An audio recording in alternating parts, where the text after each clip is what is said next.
Live from right field on the south side of Chicago, we've got baseball on the show. It's the Detroit Tigers going up against the Chicago White Sox. And we'll be back with the first pitch right after this.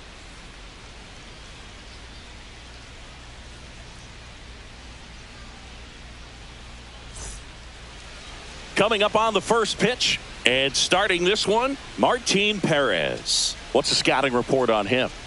Anytime you have 5 pitches to work with on the mound, that repertoire can be a real weapon in terms of keeping hitters off balance, man. It's one of those things that I'm going to be looking for in this one. Does he have a feel for all of those pitches, or is he just able to get 1 or 2 over in the strike zone where he wants?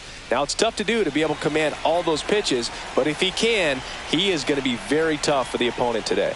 Parker Meadows leading things off and takes a strike.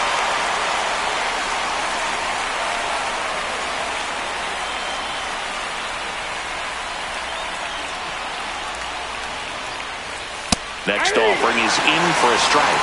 All right, now, he may have not liked either of those first 2 pitches or agreed with the umpire's calls, but at this point, he's going to have to bear down and be ready to hit anything close to the zone.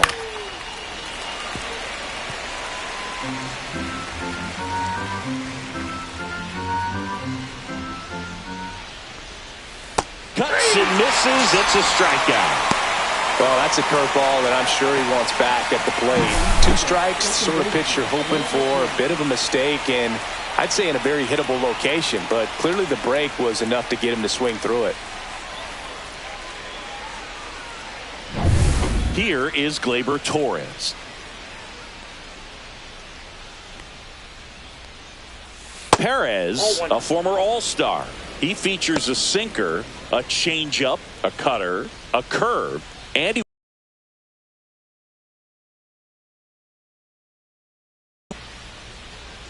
one down, base is empty.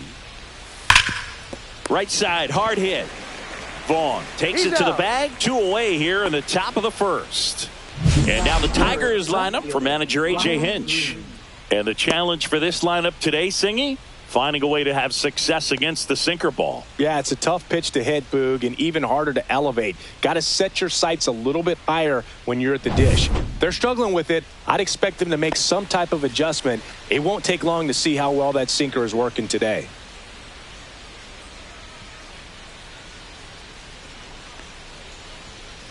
And first offering is fouled off.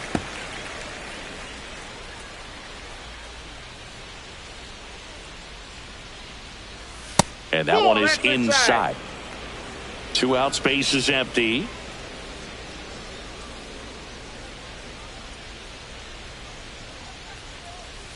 That misses the zone, and it's 2-1.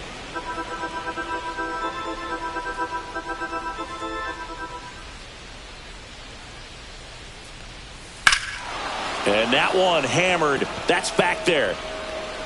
And that's going to bang against the wall. And he starts his afternoon off right with a double.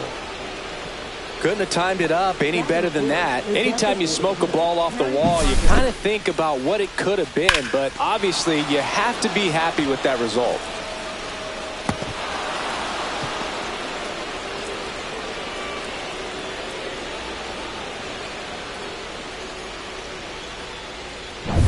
And next will be the cleanup hitter, Kerry Carpenter. He's someone that really beats up on right-handed pitching. The lefties, however, give him a little bit more trouble. That one misses, and it's 1-0. Well, you always want to come out in the first inning, try to put something up on the board. It's a big 2-out double right there. See if the cleanup man can drive him in and put a tally up there on the board. Hey! He's trying to stay away from this lefty, knowing that a lot of left-handers like the ball down and in.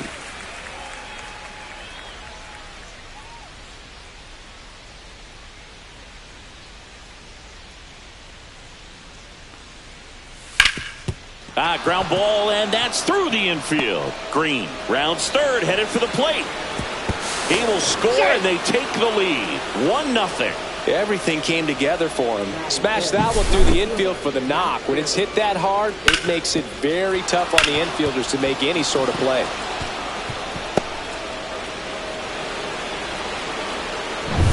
Two outs, runner at first. And now Matt Vierling. First pitch misses.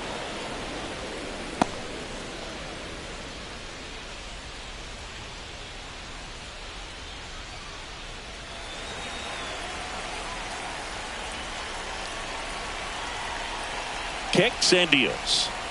That's outside. And that's ball 2.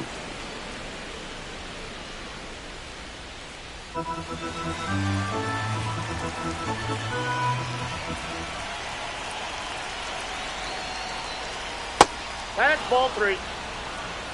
Carpenter off of first with 2 away.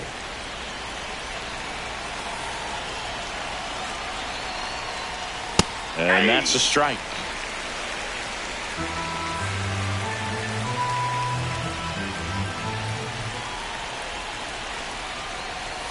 Swing and a miss, and the count's full. Great RBI spot here. Just got to stay focused on the pitch. The runner will be in motion, so something in the gap should definitely score it. On the ground to third, Rojas. Throws across the diamond, and that is that. So 1 run in the inning on this base hit. It's now 1-0. You're watching Major League Baseball on the show. Back here on the south side. And on the mound today, Tarek Skubal. Boogie brings a ton of confidence with him to the mound. He's looking for good at-bats and a few runs from his teammates, and he's hoping to take care of the rest to make sure they come away with a win. If he's on in this one, it's going to be a real uphill battle for everyone else. Here's Mike Tauchman. And there's a ball.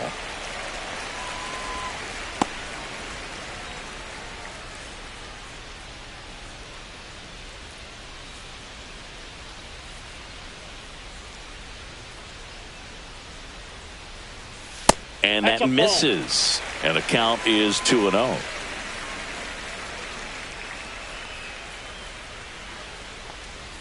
Bottom of the zone and a called strike.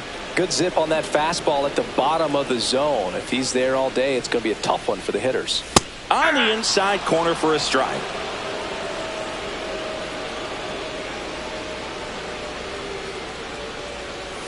Hacks and misses. It's a strikeout.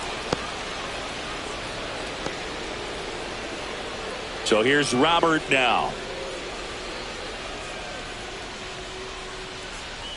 In there, and it's 0-1.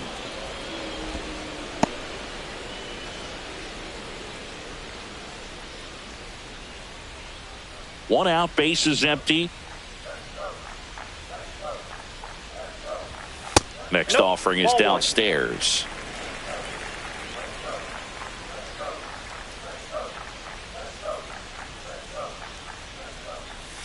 Outside with a breaking ball.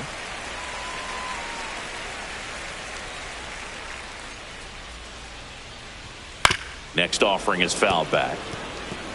He's mixing his pitches really well. Late on that fastball after seeing the changeup. See if he can elevate one. I think if he does, he'll get the swing and miss.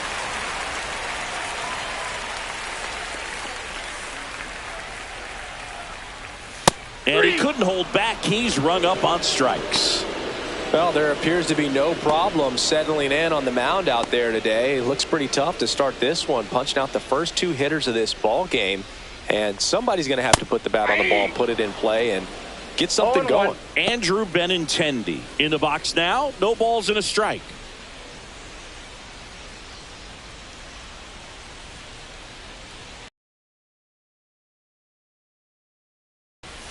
And it's 1-1. Looks really sharp at the start of this one. This is how it's going to be today. It's going to be a tough one for this lineup. That's off the inside corner. And a count 2-1.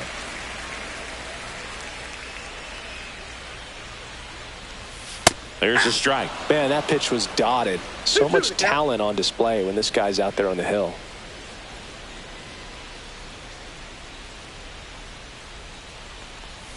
Got him swinging for the strikeout. And he strikes out this side in the first. Down in order go the White Sox. They trail here 1-0.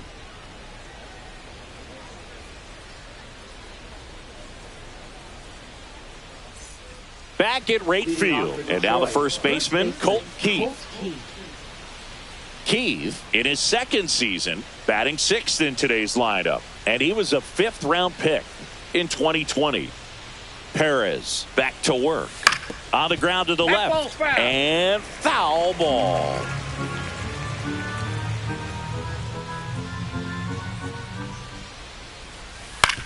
On the ground, right side. Sosa throws to first. 1 out in the second. Batting 7th, third baseman. So digging in, Jace Young.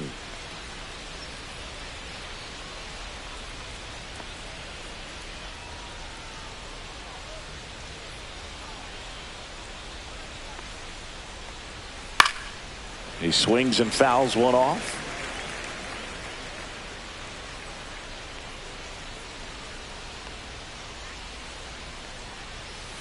That's to third, and that's just foul.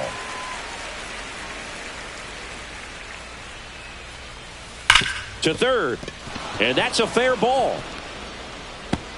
Around first and hustling for second. The throw into second, and he's got a double. Oh, that'll make you feel good as a hitter right there. He smashed that ball the other way and kept it fair down the third baseline. Did an excellent job of just throwing the barrel at the ball, even though he was a little late on it.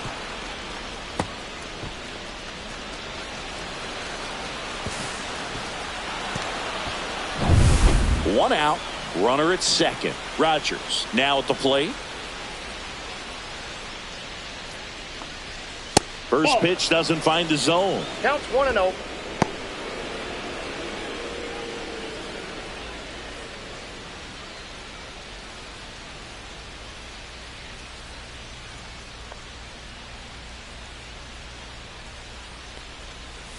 That's a little bit low. Gary Simmons, our plate umpire today, sort of has a reputation as a pitcher's umpire. Yeah, a little bit of a wider zone than most, I'd say. And a wide zone can be tough to deal with as a hitter because you have to start expanding what you're looking for, covering both sides. And with the stuff pitchers have today, you're just not going to have a lot of success. 2-1.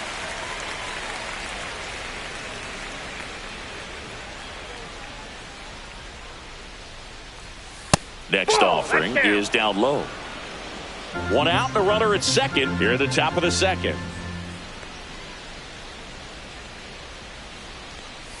That catches the top part of the zone and a full countdown.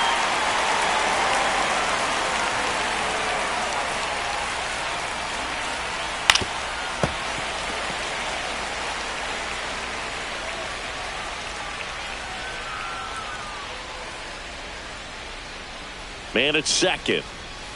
Foul ball, and it remains a full count.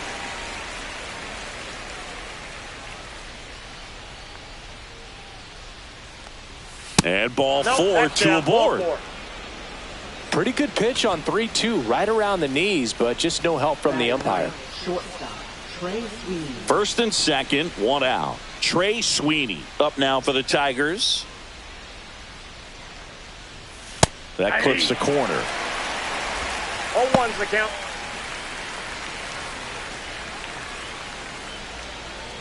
One out. Runners at first and second. And a curve misses outside. Could use a ground ball here. Something in the infield. Runner at first base. Get 2. Get out of this. Hit on the ground might be 2. Rojas tossed to second, and that's 2. The runs, 1 hit, no errors, and a man left. And the White Sox, nothing.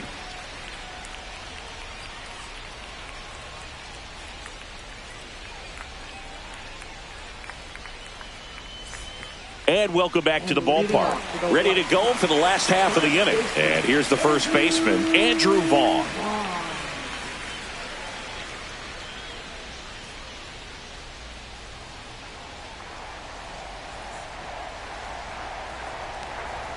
And the first pitch misses for ball 1.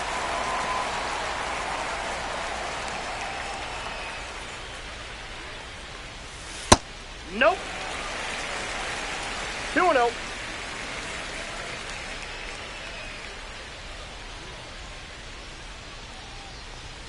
And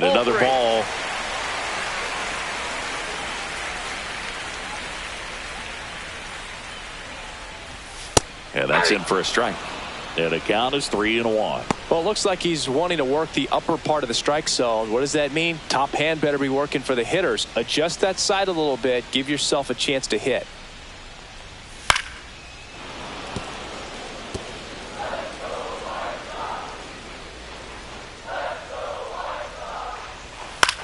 High fly ball out to center field. Meadows puts it away for the out. That is this third baseman, Josh. Here's Josh Rojas. And when you talk about elite defensive third baseman, this guy is at the top of the list.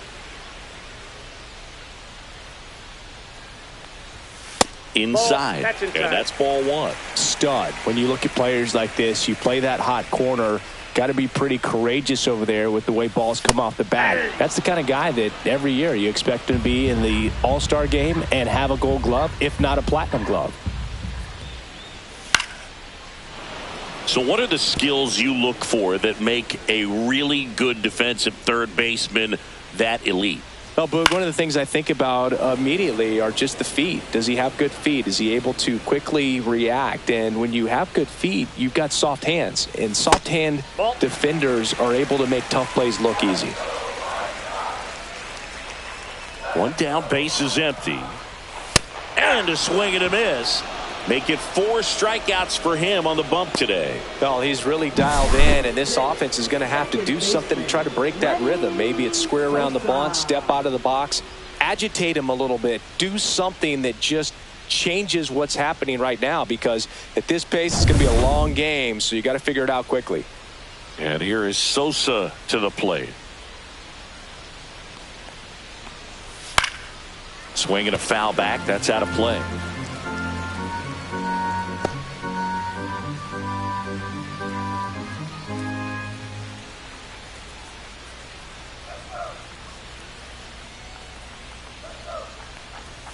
Yeah, big swing and a miss. Threw that fastball right by him, slightly elevated. That's a confidence boost for this guy out there on the mound.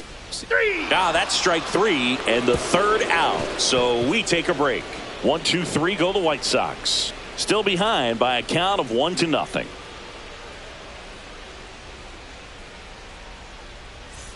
Here on the south side, new inning getting started. And here's the Tiger leadoff man, Parker Meadows.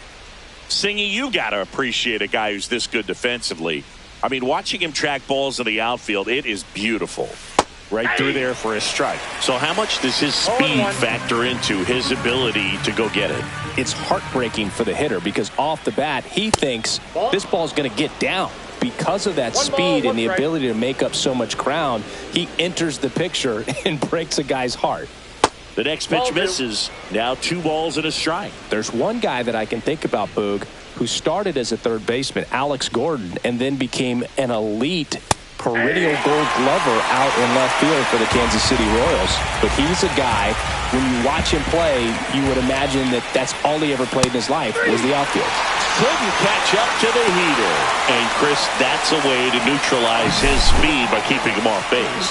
And the defense breathes a sigh of relief because he puts pressure on everyone if he can put the ball in play. But that's how you do it. Keep him off balance, get him out of there, and deal with the next guy. Here's Gleyber Torres.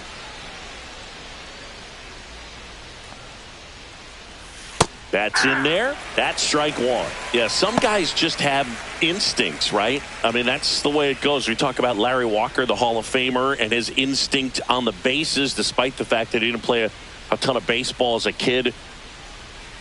1 down, base is empty. Yeah, that's fouled off. Remember Mark Kotsay was a real good defensive outfielder. Good instincts, not great speed. And that's downstairs. Going to count 1 and 2. Yeah, and I figured you would get Kotsay into this because you had a free dinner at his house the other night. That is true.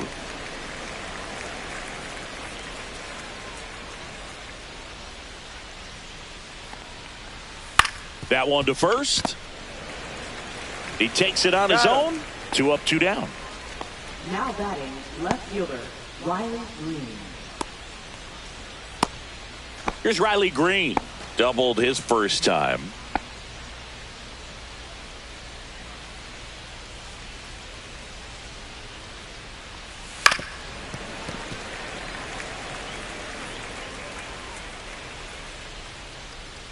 2 outs. And that's in for a strike.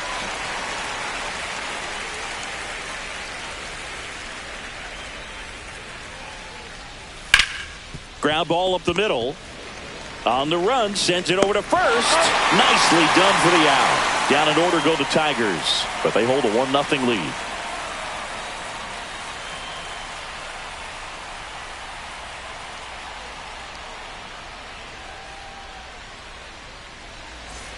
And we're back. And now the DH, Miguel Vargas. Miguel Vargas.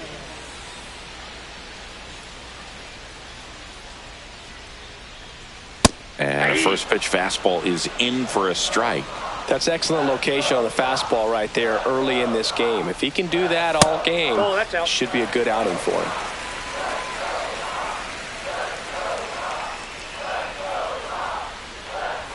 Close one, doesn't get the call. And it's 2-1. Good spot there, but didn't get the strike at the knees and doesn't seem too convinced by the call out there on the mound as he tries to get a better sense of the umpire strike zone. Foul ball there.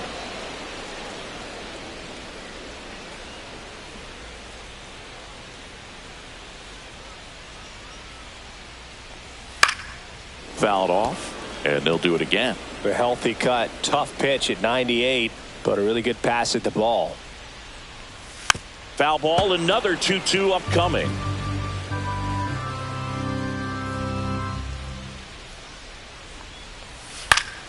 Keeps the at-bat going with a foul ball. Also really good at bat. What I like about this guy, his bat stays in the zone for a long time. Gives him the ability to foul off tough pitches. Gets a piece there. We'll do it again. I wouldn't throw him another breaking ball. Try to go again with the fastball slightly elevated. He just is having a hard time catching up. That one missed. Really good take, especially with 2 strikes. Fans another, and that's 3 straight strikeouts. He's really good hitting the baseball the other way, so credit the pitcher for having him out in front of that pitch. Clearly he had him fooled.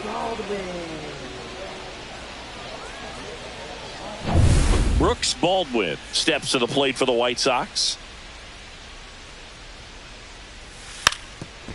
Trying to bunt his way on, and it goes just foul.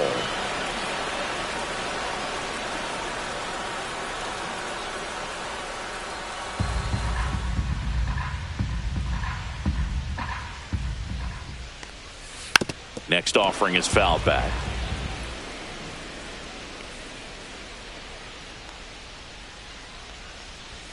Making 4 strikeouts in a row, just cruising along. Just absolutely rolling on the mound. He's looking very much on his game in the early parts of this one, Boog. Fully on the attack with these hitters. That's 7 strikeouts already, so he's got a good pace going, no doubt. Corey Lee in the box with 2 gone, and takes a look at a called strike.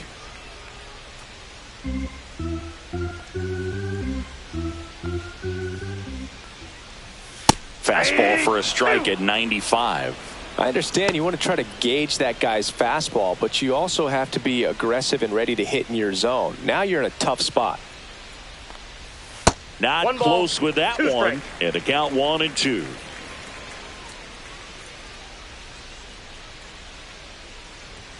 And delivers outside.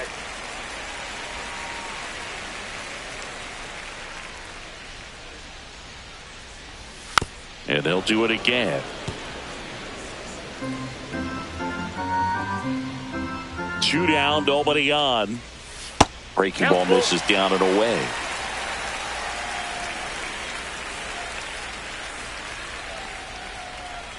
Outside, and that is ball 4. And that's how they get their first base runner of the game.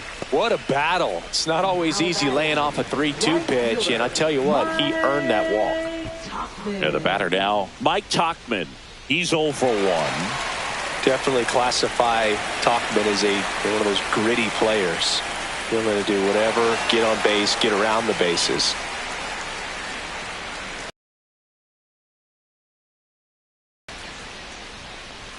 First pitch misses.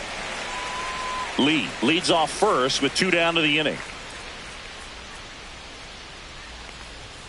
Swing and a miss. And the count is 1-1. One strike.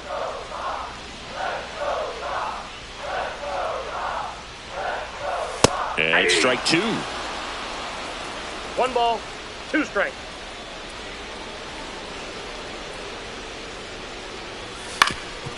Swing and a ground ball up the middle. That's a base hit. Throw stops the lead runner at second. 2 on and 2 out. Good job of just putting the ball in play with 2 strikes. Timing on the swing was good. Able to shoot the ball up the middle. Didn't square up as much as he probably would have liked, but that's a good approach paying off. And now here's the big center fielder, Luis Robert. He was a strikeout victim his first time. That one's in there. 0-1.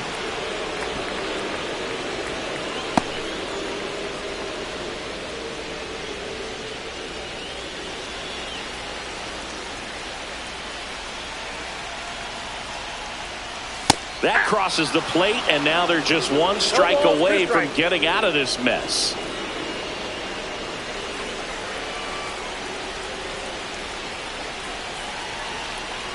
The delivery to Robert. Ball 1. I don't think he was trying to miss by that much in an 0-2 count. Just tried to overthrow that pitch. Tying run in scoring position here in the last half of the third. And that's ruled a swing. It's a strikeout. He's in a tough spot. Had to make a great pitch. Did it. Got the strikeout. Gets out of the jam. Clearly, he's happy with those results.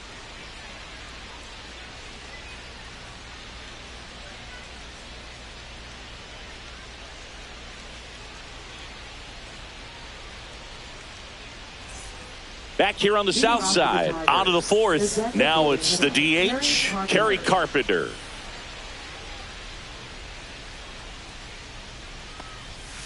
Swings and pulls it foul to the right side. Well, these Tigers showing great discipline at the plate, and patience definitely seems to be the name of their game in this one. He's only given up 1 run, but the starter's pitch count is starting to get up there, and that might be the best news yet for this offense. You know, sometimes all it takes is getting to the next arm before an offense does any damage, and that might be the case today.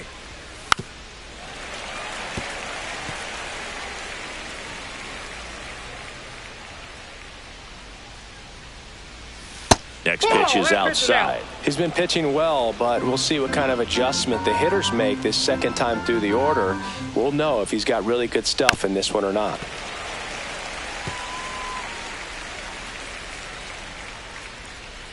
And a 1-2.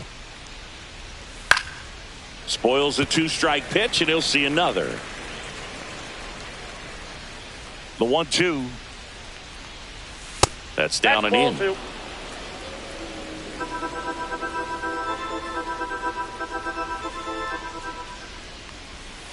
And a breaking ball misses outside.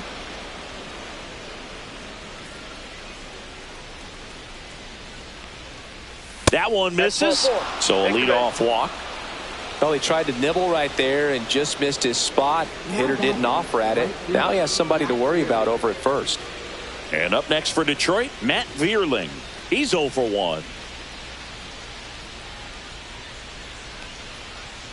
And a breaking ball drops in for a strike. Generally, second, third time through the lineup, you want to be able to lean on those secondary pitches and command them. Looks like he's doing a nice job of it.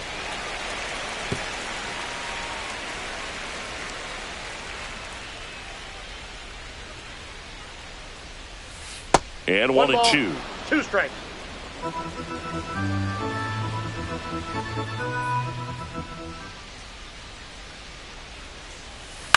Maybe a 2-ball. 5, 4. He's out. And he can't come up with it. Well, they had the chance at turning 2 right there, but I don't think he got a good grip on the balls. He tried to transfer from glove to throwing hand. They say you can't assume a double play. I beg to differ at the big league level, but it's going to be ruled as a fielder's choice.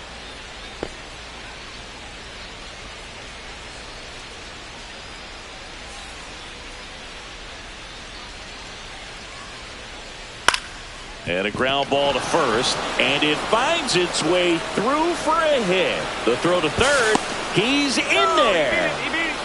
Now, no waiting around right there. He was ready to swing it on the first pitch. He kind of rolled over on this pitch a little bit, but he got enough behind it to shoot it through for a knock, and you'll take that anytime you can get him to find a hole.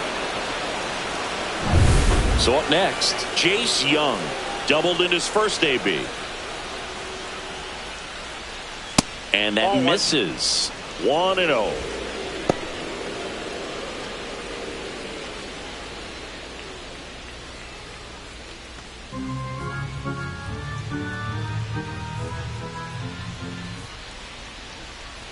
Lefty out of the stretch, runners at first and third. Foul. Just a slow ground ball this time, and a foul ball.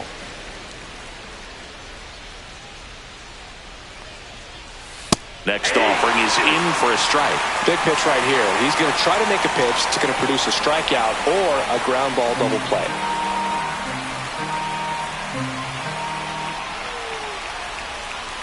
And there's a ball.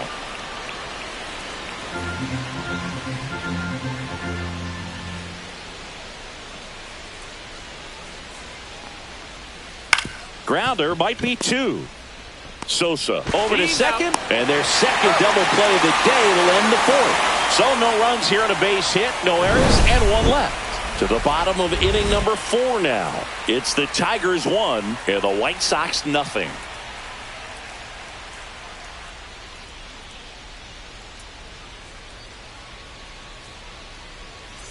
Bottom 4, Andrew Benintendi up to the plate. Left fielder, Andrew Benintendi. Swing and a ball popped in the air. And it falls. Man aboard on the leadoff single.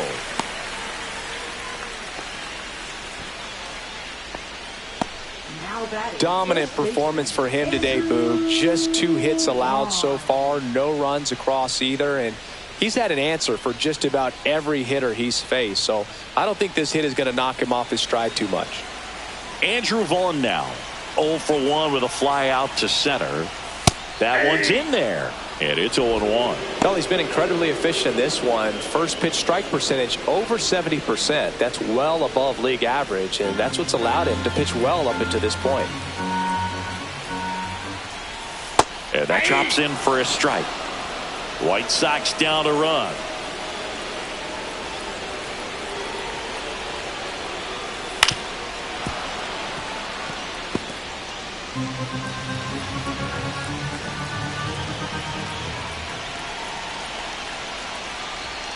Some heat there at 98 miles an hour.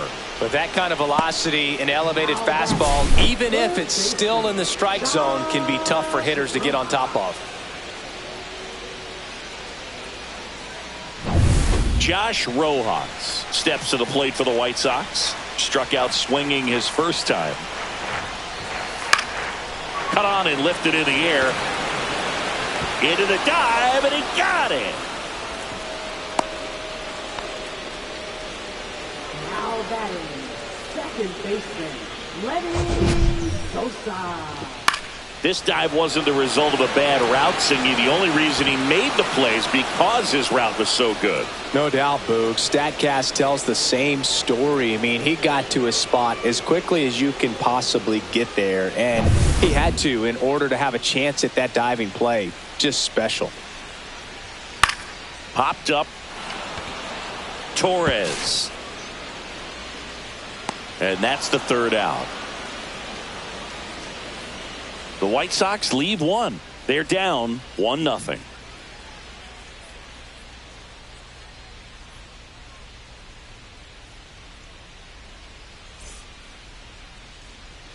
And welcome back to the ballpark. Ready now for the 5th inning. Now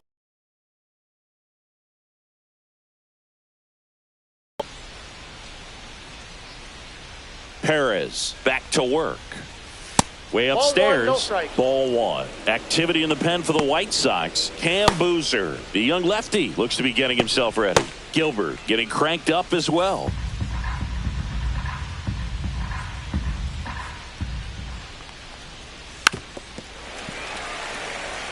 Well, on paper, it's favorable to have a fairly quick inning here with 2 of the 3 hitters he's set to face batting from the left side, same side he throws from.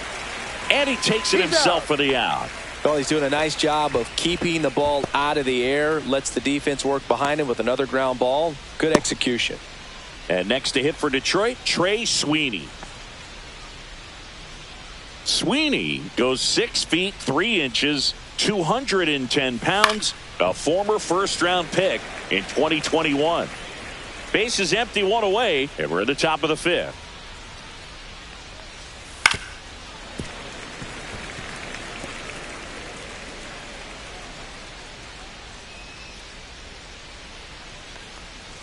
Fouls it back with 2 strikes. This guy's seen 2 changeups in a row. Could be a little vulnerable for a fastball right here.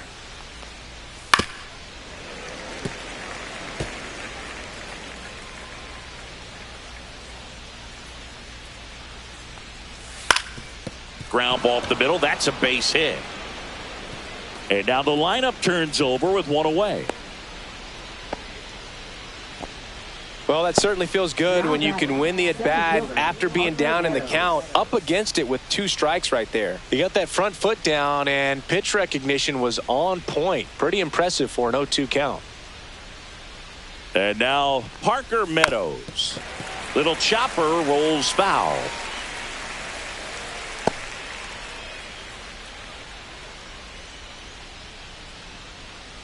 Man at first, 1 away.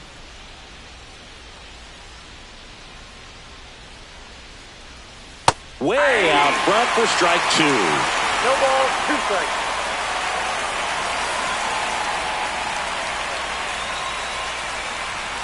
Cut out and missed, struck him out. That K is his 3rd of the game. 3rd time he struck out in this one, and definitely an individual performance you want to flush. He just hasn't looked very comfortable up there. Just one of those days. But when you're still winning the ball game, at least you can focus on doing your part to maintain that lead and getting that W. Gleyber Torres up to the plate. 0 for 2 in this one. And first offering is fouled off.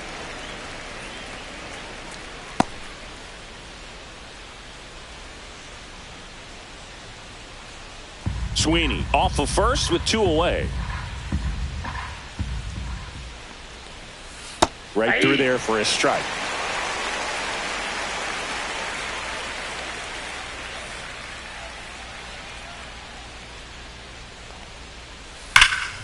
Dives and he can't hang on.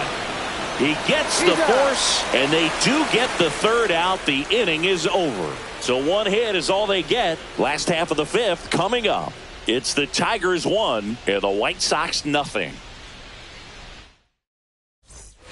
We head to the bottom of the 5th, and the batter now, Miguel Vargas.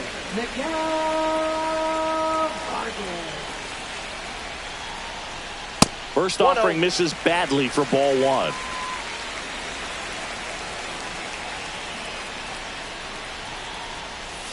Just missed. Right now, behind in the count, 2 balls and no strikes. No free passes. You can't allow that. That one misses. And now 3-0. Expect for that guy to come right at you with a fastball, something in the zone, because he does not want to allow the leadoff walk. Next offering is in for a strike.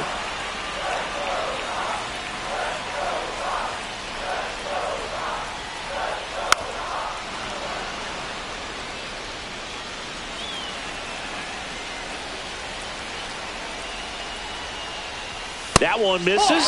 So a leadoff walk. That could jumpstart an offense that's really struggled to score in this one. Don't want to wake a team up with the free pass. And the batter will be the shortstop, Brooks Baldwin. He struck out swinging at his first at bat.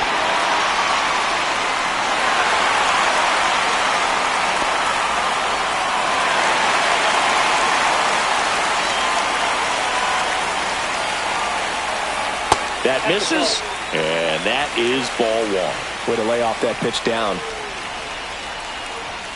Next pitch is downstairs. Well, he looks more focused at the plate and working the count after that first at-bat strikeout.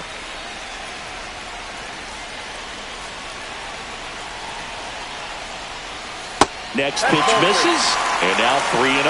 Corey Lee in the on-deck circle, hoping to get a chance to make a big impact here.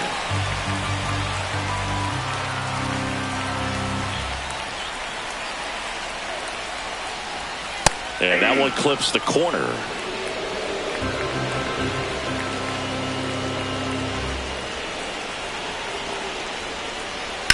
Swing and a high fly ball left field. Pretty well struck. That's back. On the warning track and hauls it in.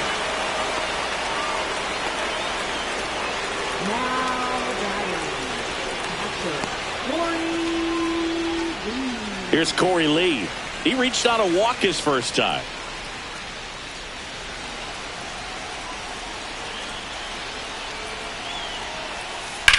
Slides, but it gets by him. Here's the throw.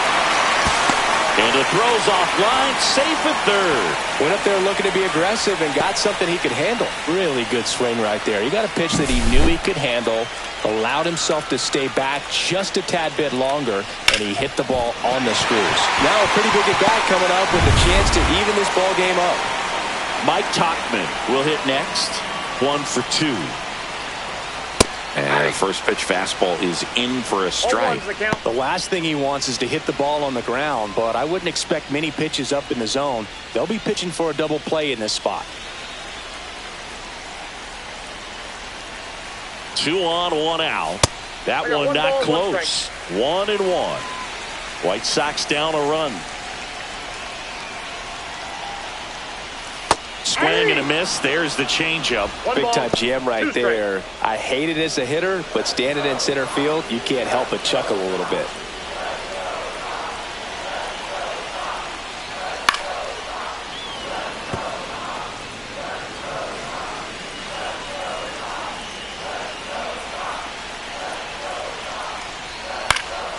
Lifted in the air down the left side, and it drops in. The tying run is in to score from third. It's an RBI single. It's 1-1. Well, here we are, third time through the order, and this is where we see the OPS jump up. Manager might have to go to the bullpen a little bit sooner than he anticipated.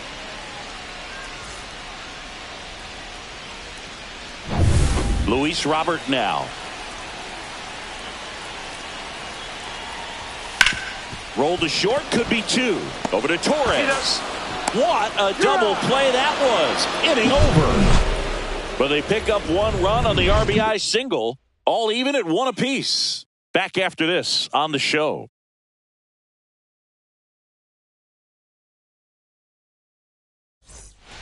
We're back, and they make a change to start the 6th. The new pitcher, Cam Boozer. Number 71.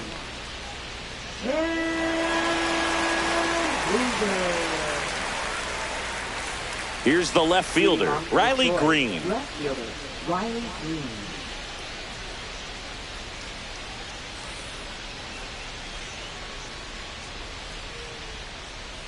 The pitch. And that one a little below the knees. Ball 1. Movement for the White Sox in their bullpen. Frazier Ellard up and throwing. Varland, the right-hander, also getting loose.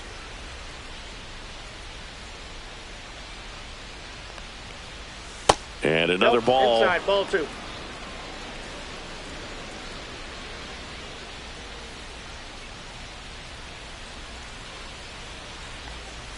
Just missed. So definitely a little wild right out of the gate. Well, it can be a little tough coming from the bullpen mound to this mound, but you've got to find a way to get ahead in the count quickly. He hasn't. We'll see how this at-bat turns out.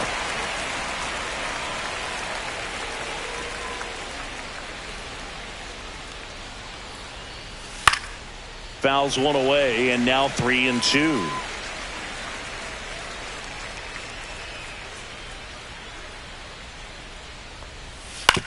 And he grounds one to the right side. Steps on first for the out. Now batting, designated hitter, Kerry Carpenter. Kerry Carpenter, the next to hit.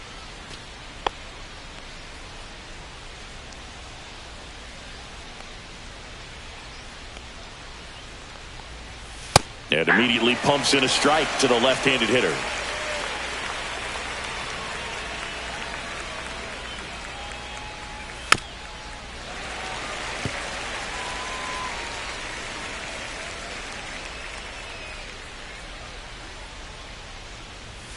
Next one misses, and a count 1-2.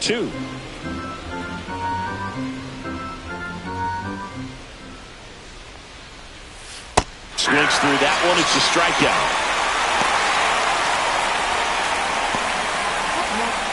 Matt Vierlin up now for the Tigers.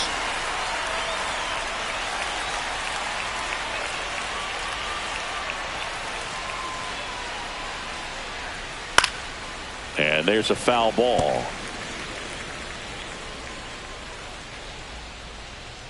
Two outs. Drilled out towards left center field. That's well struck. That's down. One hops off the wall. And into second easily with a two-out double.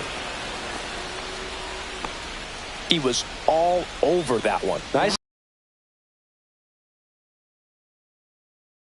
You still have to extend through the baseball in order to hit a line drive like that. A chance now to take the lead, and at this point in the game, that could be a deciding run. So the go-ahead run in scoring position. Now, Colt Keith.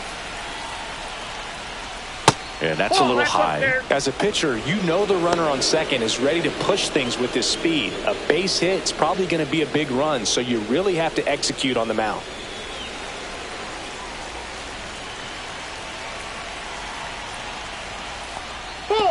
Little trouble with this one behind the plate. Safe at third, moves up on the pass ball.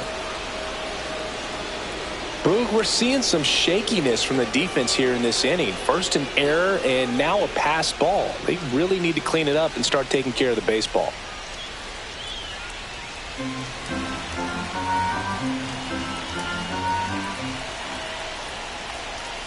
That one missed. Now 3-0. Jace Young in the on-deck circle, hoping to get a chance to make a big impact here.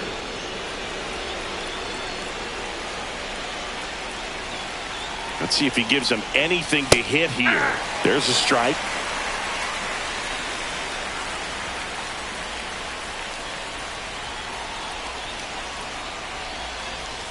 At 96, that pitch is in for a strike.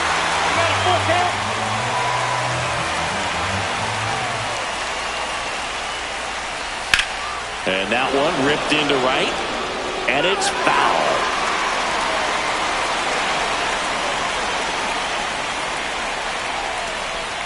Chases the fastball up the ladder, struck him out.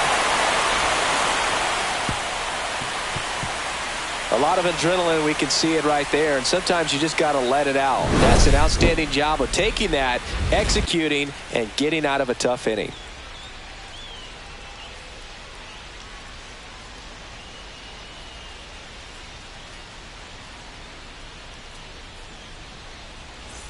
Back at right field. Now the left fielder, Andrew Benintendi.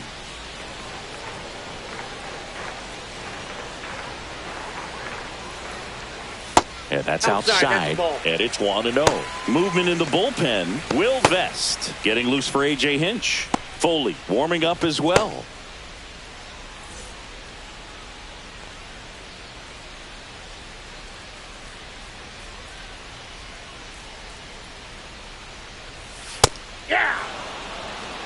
This game has been so tight, feels like the next team to score will win it.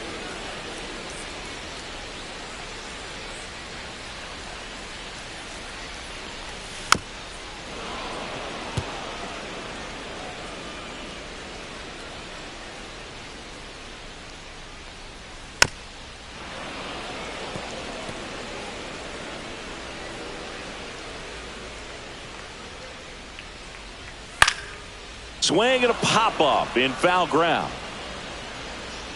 And makes the grab. And there's one down. Now batting first baseman, Andrew Vaughn.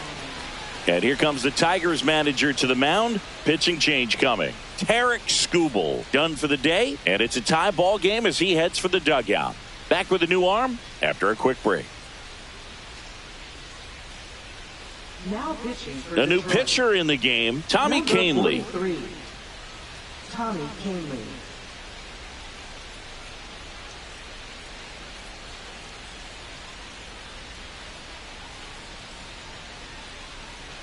And now here is Andrew Vaughn.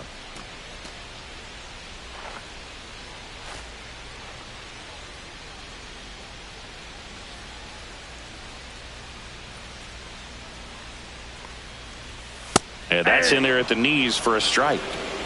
All tied up here in the bottom of the sixth. To the left side, but it is well foul.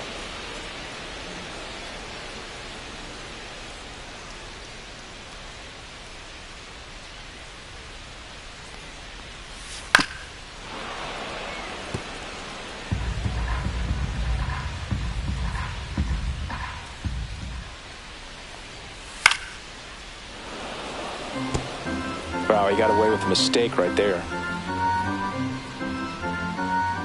One down, base is empty. Stays alive.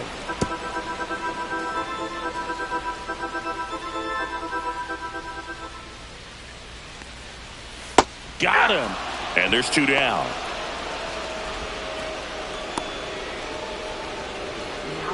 And next to hit for the Sox, Josh Rojas.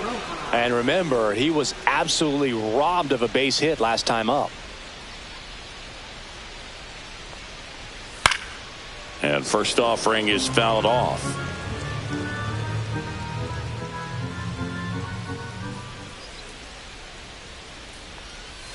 Just missed.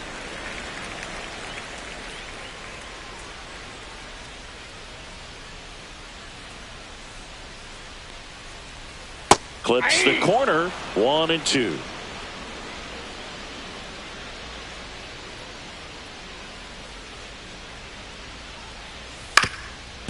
That one back up the middle, and it gets through. And that extends the inning. Back against the wall with 2 strikes, but found a way. Really nice job staying up the middle with his approach. He didn't try to do too much with the pitch, just shot it through the infield. So up next for Chicago, Lenin Sosa. And that drops in for a strike.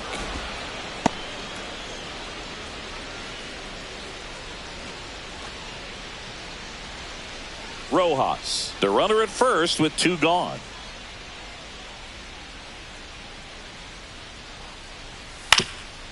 Up the middle, and it's through for a hit. They stopped the lead runner at second. Now 2 on with 2 outs. Back-to-back singles. Just kept it simple. Played pepper with the middle of the infield and took it back where it came from, and there was just no one there to knock it down. First and second, 2 outs. And next is the designated hitter, Miguel Vargas. And that drops in for a strike. 0-1. First and second, 2 down.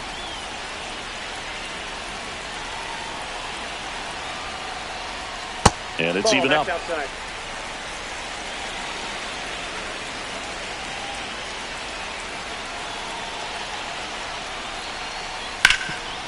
Can't glove it cleanly.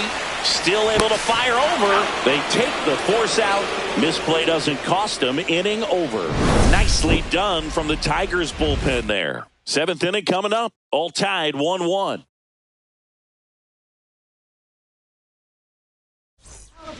Welcome back. We're in the 7th. We have a new pitcher on the mound. Frazier Ellard.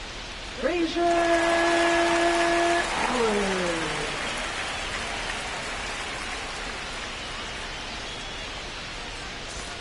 Jace Young up now for the Tigers. A little surprised we don't see a pinch hitter here with the lefty-lefty matchup.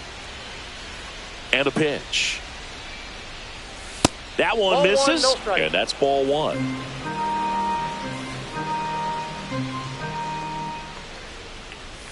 And a strike.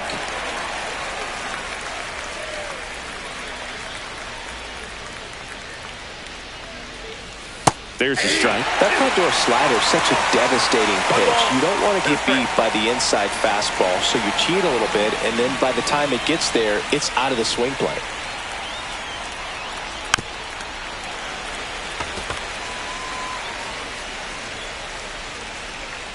The 1-2. Tapped softly on the ground. Sosa sends it to first. 1 up, 1 down.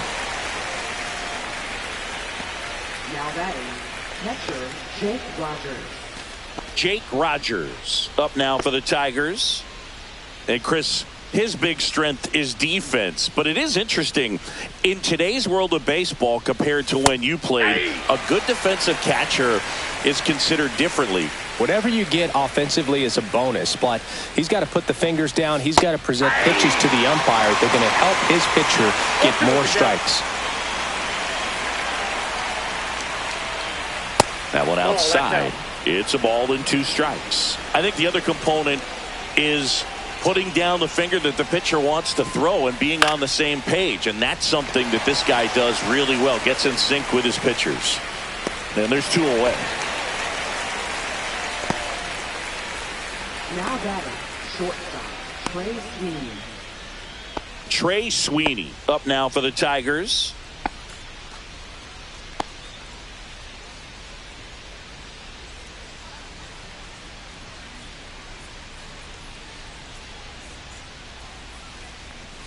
Right through there for a strike. 2 down, nobody on. Here in the top half of inning number 7. And a swing and a miss. It might be time to choke up a little bit, get that front foot down early, maybe even just spread out. He's really late right now. The shortstop takes the ball.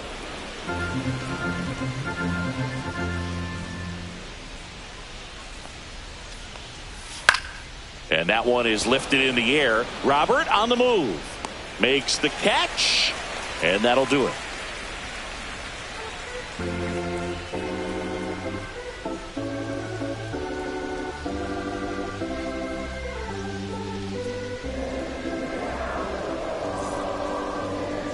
Now pitching for We're back in a new pitcher here to start the bottom of the 7th. Will Vest. And we all know about his slider. It's just filthy, man. And one of the better ones in the game, I'd say. Spin rate's very high, and it just breaks a ton. Leading off, Brooks Baldwin. The shortstop, Brooks Baldwin.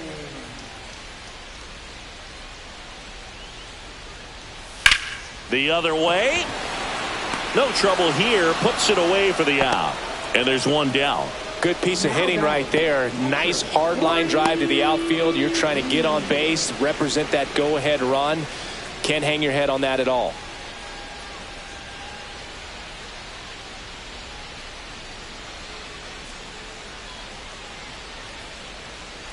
Lee. That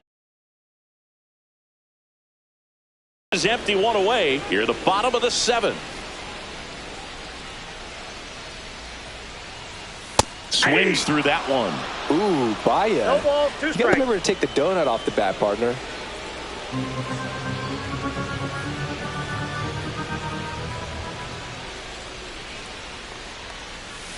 And down on strikes. 2 down. And he'll be beating himself up on the way back to the dugout. Got a pitch to hit and just couldn't get to it. I think that slider really caught way more of the plate than it was supposed to. At the plate, Mike Tauchman.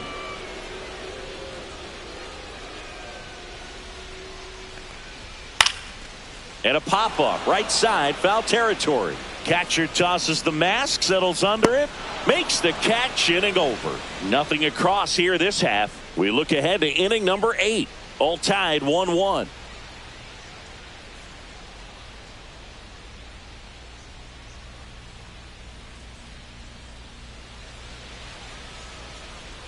We go to the 8th, and here's the Tiger leadoff man, Parker Meadows. We talk about guys with good speed, and definitely he has it. But pushing the offense aside for just a second, Chris, it's the defensive side that I think the speed factors in the most. Stretches out and hauls it in. Well, he gave the bunt a shot there, but not able to execute. Yeah, I think he rushed it a little bit, and when guys rush, it can be a pop-up or it can be bunted right back at a position player.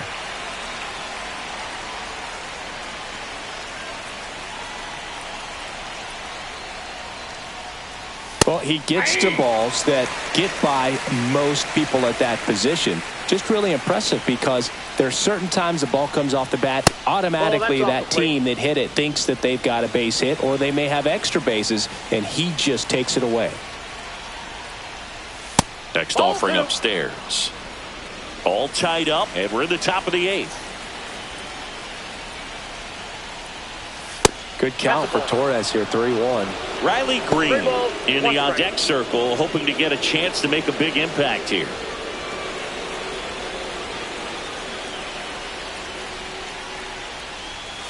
Fouls one away, and now 3-2.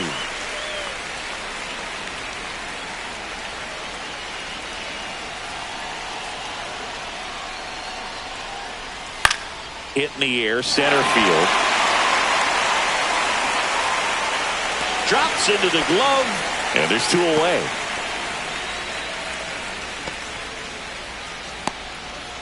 Riley Green up now for the Tigers. 1 for 3.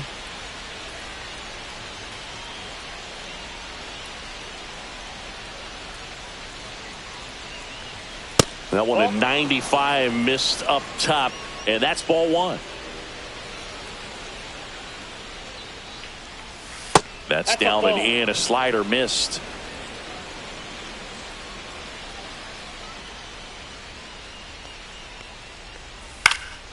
And that one fouled off.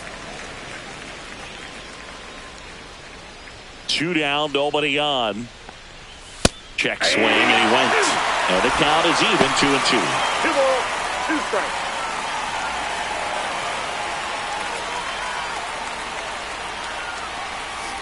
And it's fouled off. They'll do it again.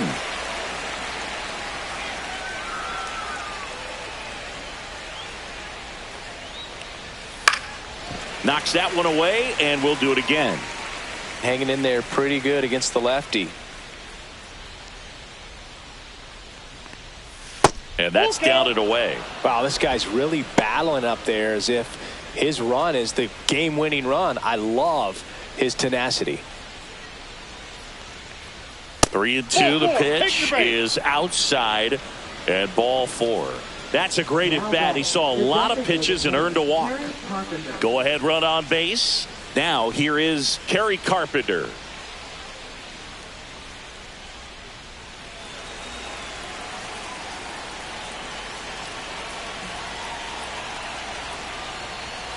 Delivers a pitch in for a strike at 95. 2 gone. The possible go-ahead run at first.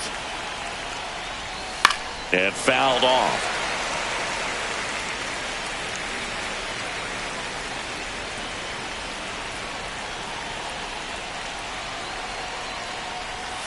Foul ball, still 0-2.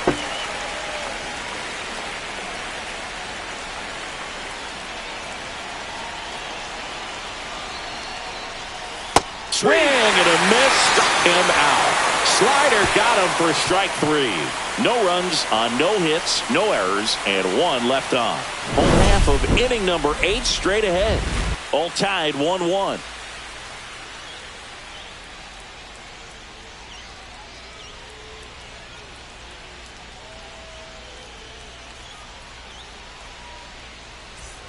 Bottom of the inning, and now it's Luis Robert. Center fielder, Luis Robert Jr.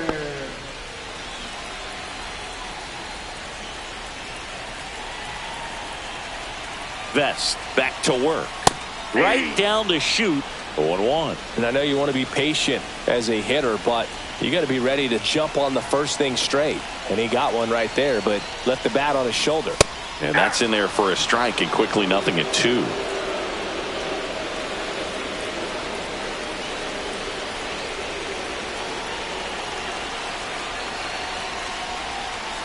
On the outside corner, got him looking. Well, he's going to have some thinking to do when he leaves the ballpark after this one. That was his 3rd strikeout, and this one looking, obviously, so he's been a little overmatched. He's got to find a way just to be more competitive up there at the plate.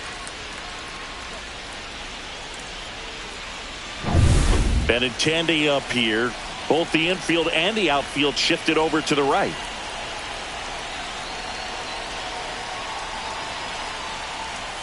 There's the strike.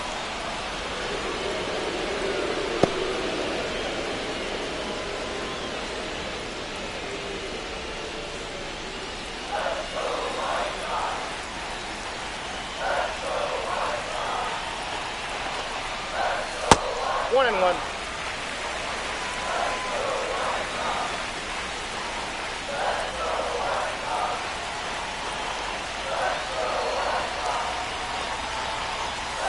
just missed.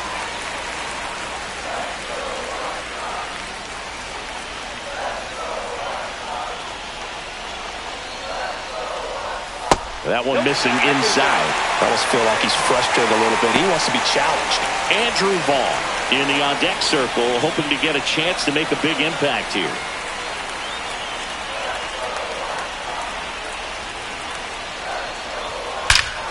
This one drilled right center field. That one heading for the fence and gone. And now they're out front. It's 2-1. That one just sounded different. And might have been the loudest moment yet. Man, my ears are ringing. I can feel that swing from the booth.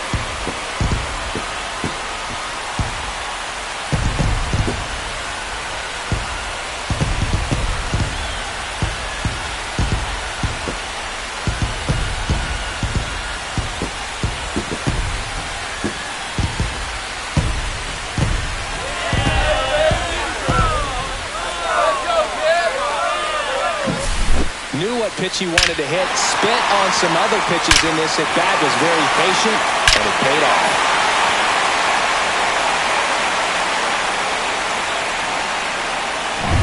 One down. Andrew Vaughn steps to the plate for the White Sox. 0 for 3 in this one. Close but called a ball. 1-0. Vest, in his 4th year, he features a 4-seam fastball, a slider, a sinker, and he works in a changeup. One down, base is empty. Swings and misses. And the count 1-1.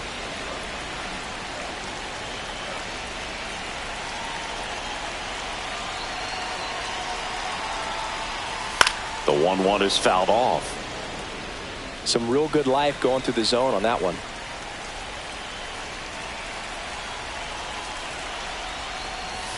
And that's downstairs and outside. One out, base is empty, and a run in here, the bottom half of the 8th inning.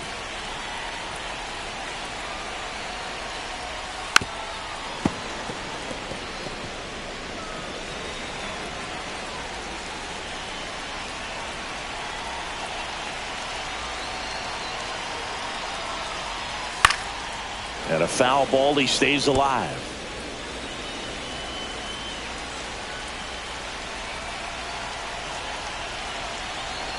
The 2-2. And down on strikes he goes. And he's registered 3 Ks in this one. Well, just excellent location on that inside fastball. Really locked him up. And as a hitter, it's not typically what you're looking for. You're trying to protect away and then in, so you can be a little bit tardy with 2 strikes. It's hard to tell if he was fooled or if he thought it would be called a ball, but either way, that's a really nice pitch. 2 down, base is empty. And up next for Chicago, Josh Rojas. Strike on the inside corner. 0-1.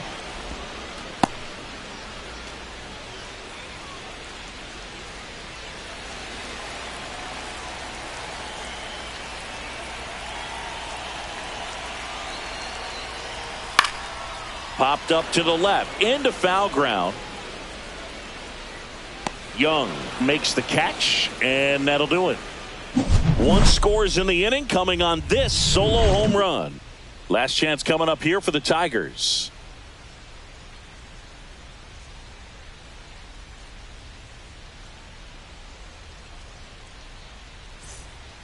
Back now, and on the mound, the closer, Justin Anderson. Now, this is an extremely confident pitcher. He loves the pressure. Actually likes the 1-run game better than a comfortable 3-run save opportunity because that's when he pitches his best. Well, 1-run game, and now the right fielder, Matt Vierling.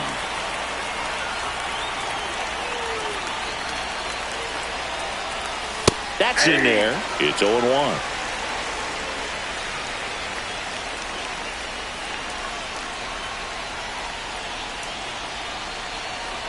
Looking to get the tying run on base.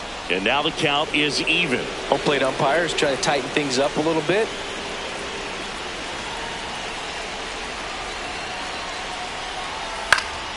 And a count 1-2.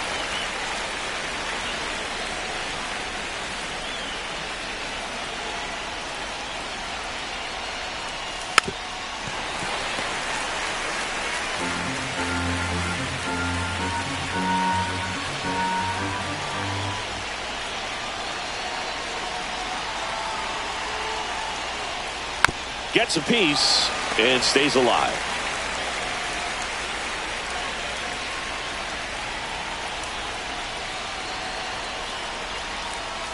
Now one missed. 2-2 the count.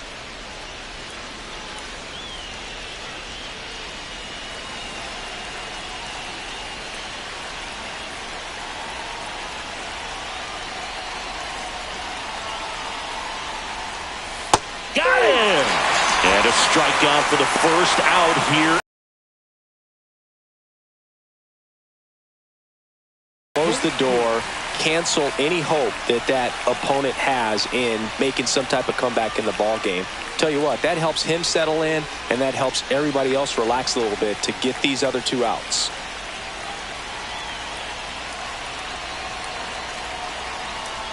Keith stands in here, takes ball 1 low.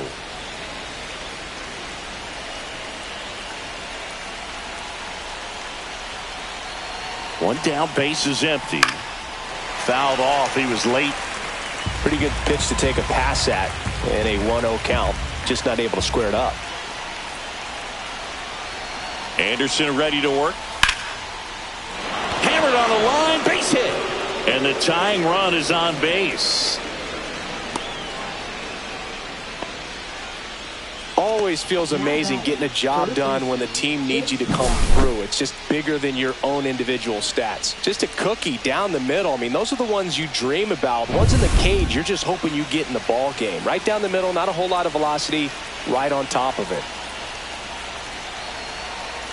Next to hit, Jace Young. That one finds the zone, and that is strike 1.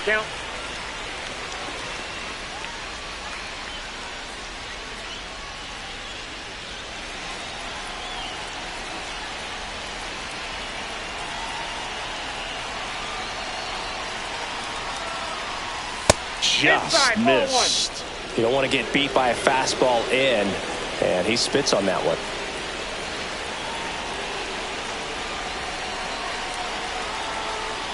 Swing and a miss. And the count 1-2. With 2 strikes, may see some movement over there at first base, trying to stay out of the double play right here. Gets a piece there. We'll do it again.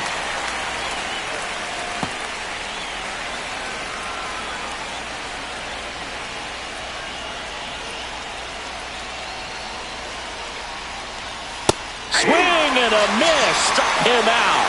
Just 1 out remaining for the Tigers. Jake Rogers up now for the Tigers. Typically, the outfield defense will play a little bit deeper just to keep the ball in front, make sure that runner on first doesn't come all the way around to score and tie this ball game up. Tapped out in front of the plate. Throw to first. Ball game. And the White Sox claim the win here behind some great pitching and defense. Well, this turned out to be an exciting, very well-played game. Always feels great when you can take the lead in the 8th at home. Come out in the 9th, the crowd will be behind that pitcher as he tries to get those final 3 outs. Everybody goes home happy with a win like this. And your final score here today, 2-1. They hang on to win it by a run. For Chris Singleton and our entire outstanding crew here at MLB The Show, I'm John Shambi. Thanks for joining us.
Hello and welcome. Thanks for joining us. Major League Baseball on tap.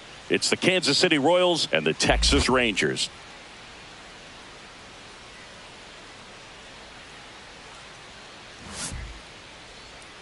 And now, all right, we'll be back to get this one started after this. Texas Rangers. All right, just about set to go. And starting in this one, Jacob deGrom. What do you have on him? Power pitcher. He's going to speed you up with the fastball velocity, and out of his hand will explode the breaking ball. Very difficult for hitters to keep that front side closed and hit the ball the other way, because they know if they're not ready to pull the trigger, the fastball will beat them. And to the plate for Kansas City, Jonathan India.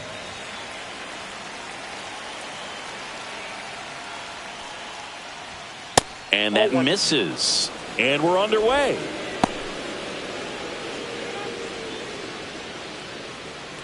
First pitch, 4 o'clock.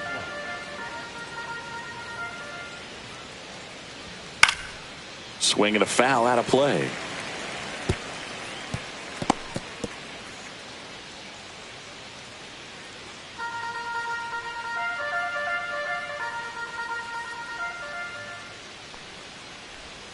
Outside low, and it's 2-1.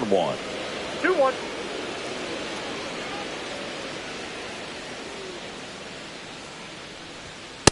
Ball 3. 3 balls, 1 strike.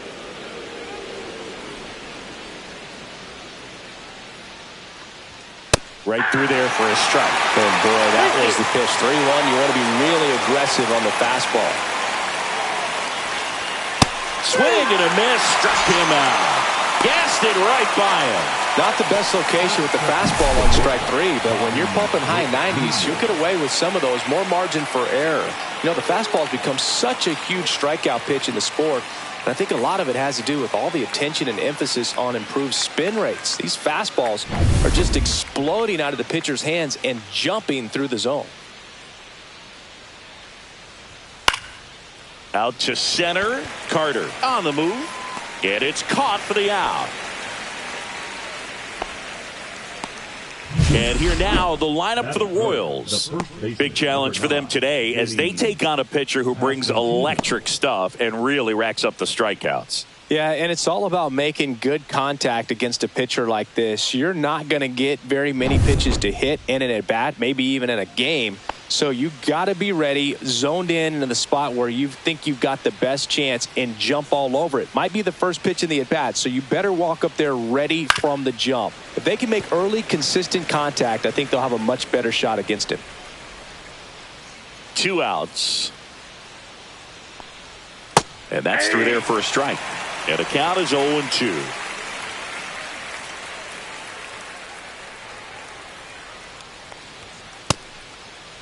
Tried to hold up on the 0-2. Now a look down to third. No swing.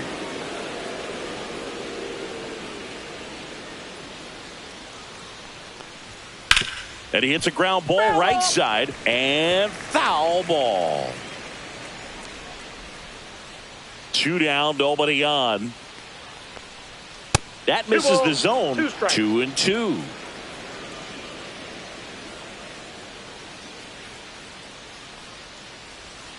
Swing and a miss. Struck him out. And a nice inning of work there as he sets him down 1-2-3. Royals bats are quiet there. Now the Rangers will get their first crack. We're scoreless. It's Major League Baseball, and it's on the show. Back at Globe Life Field. Starting on the mound in this one, Seth Lugo. What do we need to know here? He's a dominant pitcher, but he can get a little too relaxed second and third time through the order and miss his spots. That's where we see him get touched up. If he maintains the same intensity that he has in the first inning and the second inning, I think we'll see him hand the ball over to his closer. Here is Marcus Semien. Swing and a high fly ball, pretty well struck right field. And that one hops the wall. Safe at second with a leadoff double.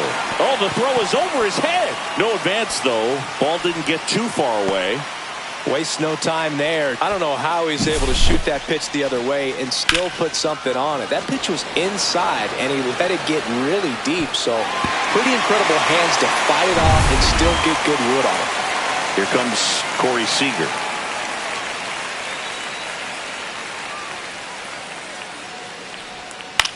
That's to third. Garcia slings to first. One gone, bottom half of the first. And now we take a look at the Rangers lineup. This is a veteran-led lineup right here. A lot of players with plenty of experience, Singy.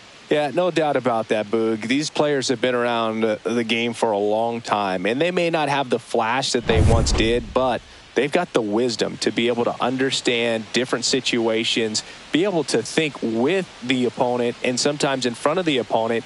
And you always seem to see a team like this. They come to the ballpark, they know how to get down to business, and they understand what the job is at hand. Wyatt Langford stands in now and watches strike one.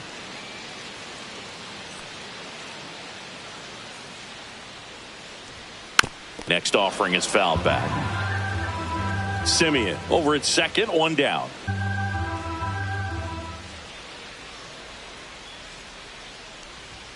That one off the mark. Now 1-2. See if you can go upstairs a little bit. Make sure you miss up and out of the zone since you're heading the count 1-2. Don't miss in the zone because that's where you can get hurt. Swings and misses. Struck him. Keeping him off base. And the defense breathes a sigh of relief because he puts pressure on everyone if he can put the ball in play. But that's how you do it. Keep him off balance, get him out of there, and deal with the next guy. So the go-ahead run in scoring position. Here's Jack Peterson. Swing and a miss. Strike one. 0-1's the count.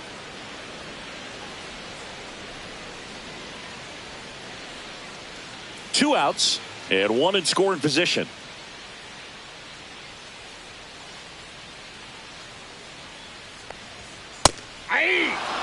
Goodness, I think he just took the best pitch he's going to see in this at bat. You don't get many like that in that location. I don't know if you take that pitch against any pitcher out there on the mound.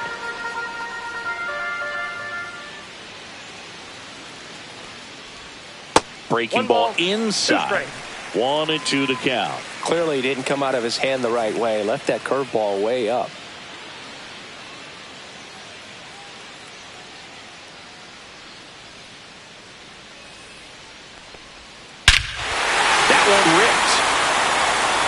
There. Out of here. He circles the bases and they grab the lead. It's 2-0. He absolutely crushed that one. No doubt about that one, Boog. We knew it wasn't coming back.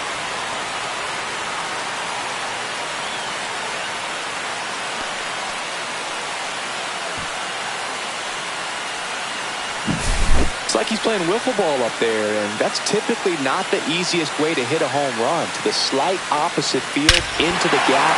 Man, making it look easy, that's for sure.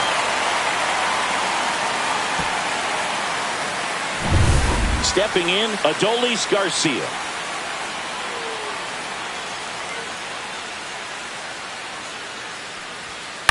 Swing and a ball hit out towards left center field. Melendez makes a nice grab and a full sprint. Texas plates 2 on the homer, and it's 2-zip. It's Major League Baseball on the show.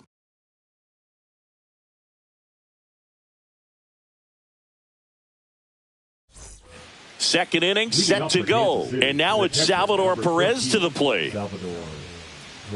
Well, after putting up a nice inning on offense, got some runs across, this is where you look for the starter to go out there, have a shutdown inning. Don't give that other team any hope. You just hope that he can get through this inning, get the bats back up there while they're hot. And ball one. Perez, a multi-Gold Glove Award winner, a member of the 1,000 Hit Club, and he was born in Venezuela. And that's too high. Umpiring behind the plate for us today, Boog, is Mike Fillmore, and he is a good one. He'll reward pitches on the edges a little bit, but the main thing is he doesn't keep you guessing. Once he establishes that a pitch is a strike, it stays that way. That one's spoiled, and the count now 2-1. Yeah, Fillmore, kind of, I don't know, you'd say maybe an umpire's umpire, but Really consistent, very fair. That's ball The three. next offering misses, and that's ball 3.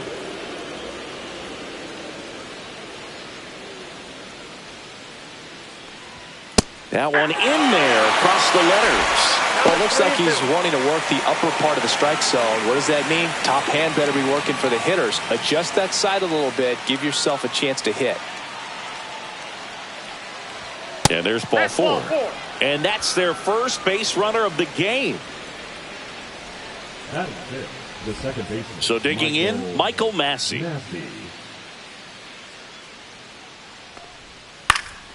High fly ball down the left field line. And there's one down.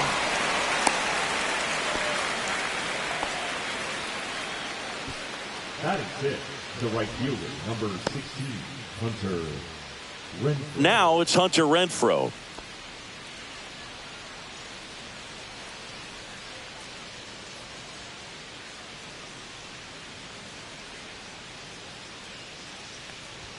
And ball 1 to the right fielder.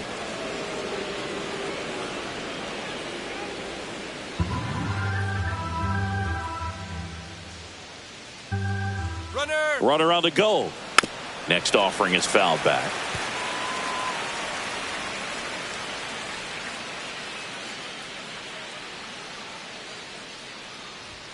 Swing and a miss, and that's strike 2. Well, just threw that fastball by him, elevated, and if you're not looking up in that location, very difficult to catch up to, especially with that velocity. And it stays fair. Lead runner holds at second base. First and second with one down. The left fielder, number 1, MJ. 2 on, 1 out. And now MJ Melendez.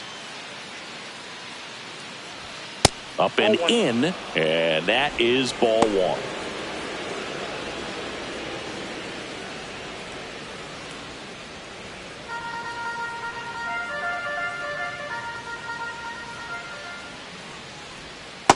Ball down. Could be some action here on this next pitch. Couple runners on. Probably a challenge pitch coming.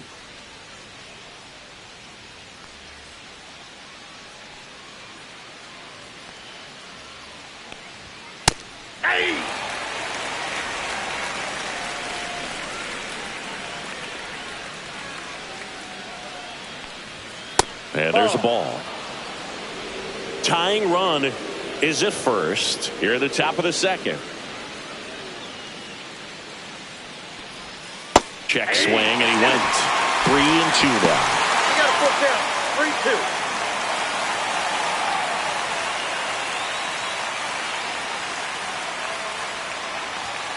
Swing and a miss, and he struck him out.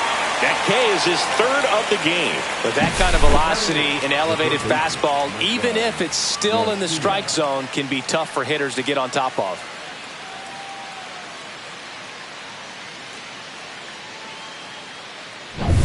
Now the third baseman, Michael Garcia.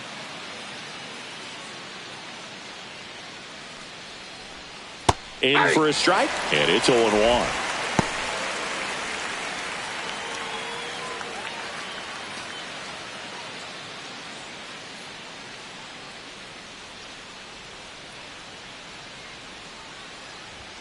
Swing and a miss as he was out front that time.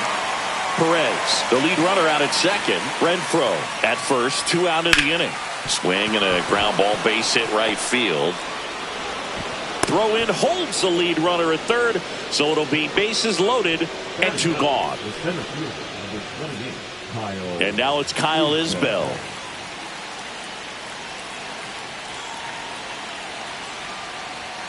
Swing and a high fly ball pulled foul, and that's out of play.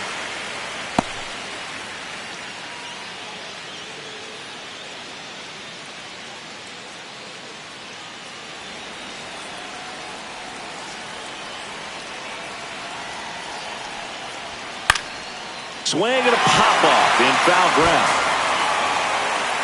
Reaches over the wall, and he's got it. Royals wind up leaving them loaded. They trail it here 2-0.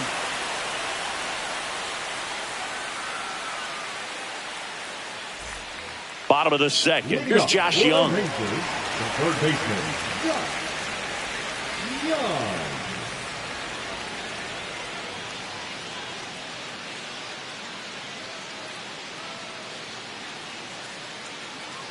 Young. Lugo back to work. That's in there. And that's strike one.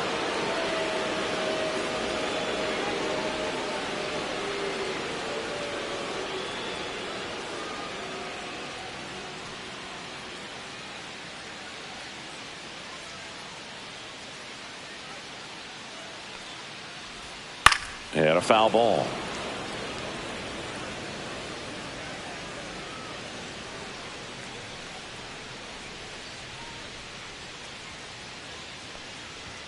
Just misses with that one. Really good take, especially with 2 strikes.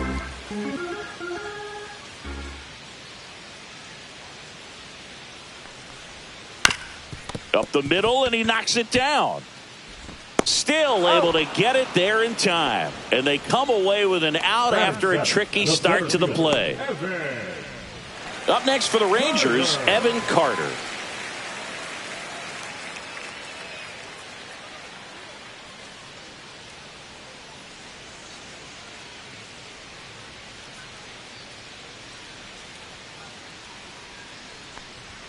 That one inside. Ball one.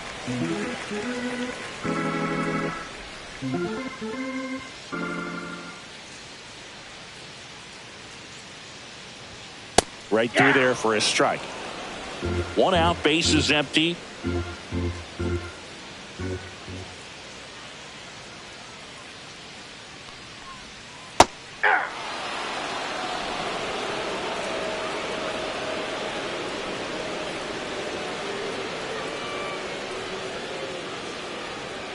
That misses, and the count's even at 2.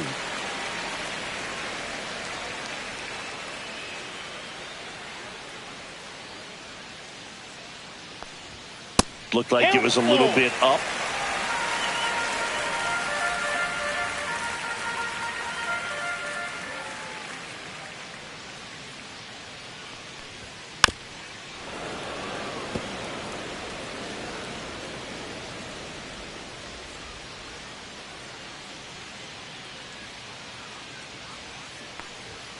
Swings through it, and that's a strikeout. Well, that's a blue zone right there, or the cold zone on the hitting chart. Just doesn't have much success in that part of the strike zone. And a really good job of the pitcher executing. Try to go there as often as you can. The numbers are in your favor. Jake Berger in the box now. No balls and a strike.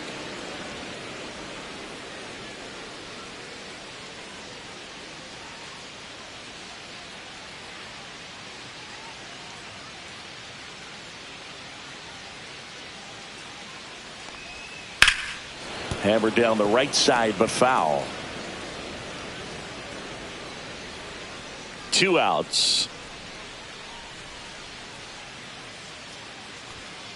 And takes low for ball 1.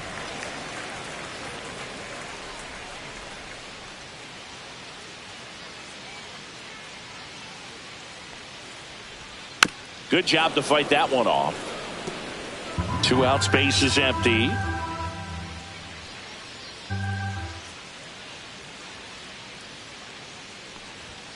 Now one missed.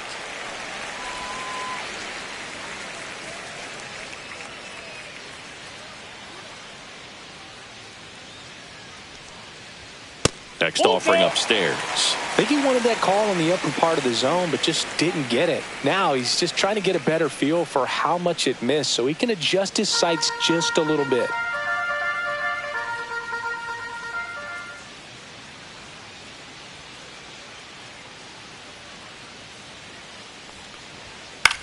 Soft contact in the air. Hauls it in to end the inning. Rangers go down quickly there, but they're on top 2-0.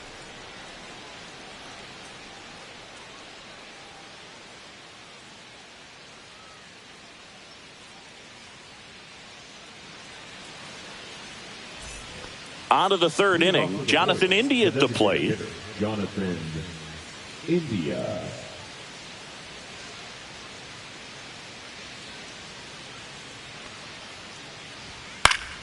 Fought off foul.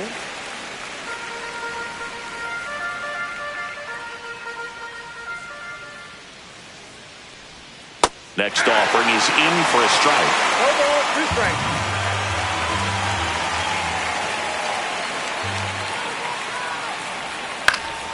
That's foul off to the right side. Keeps the AB going.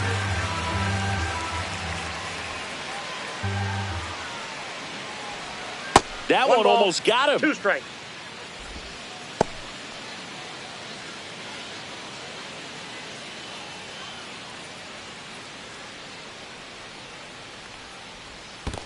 Two balls, 2 strikes.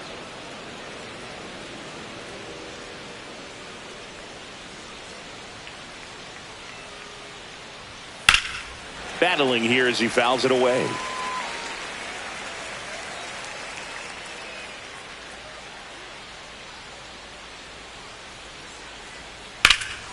That one drilled left field. This one's got a chance. And caught on the warning track. Not quite enough behind that one.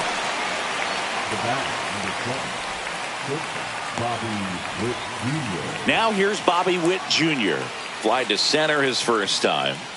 Sing, you talk about a guy that has all the skills. The range is really good, but the arm just stands out, and he makes all the plays. And the first pitch misses for ball 1. And because of that big power arm, he's able to play a little bit deeper, make throws from the outfield grass all the way across the diamond, and still get it. That gets by him.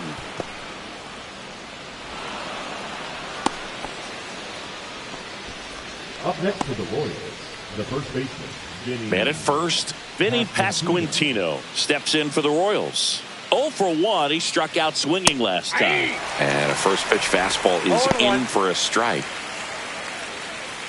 Boog, it's always fun showing up to the ballpark on a day DeGrom is pitching. He's widely regarded as one of the most dominant pitchers in the league. And when he's at his best, he's setting the standard. Oh, this one high and deep. Way back there. And that ball is out of here. He hammers one out to center. It's 2-2.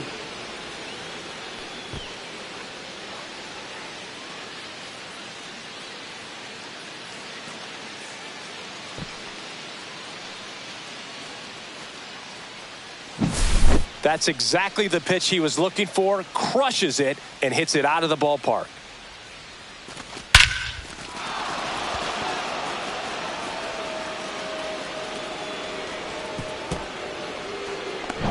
So it's all tied up thanks to the home run. And here is Salvador Perez. Fouled off left side.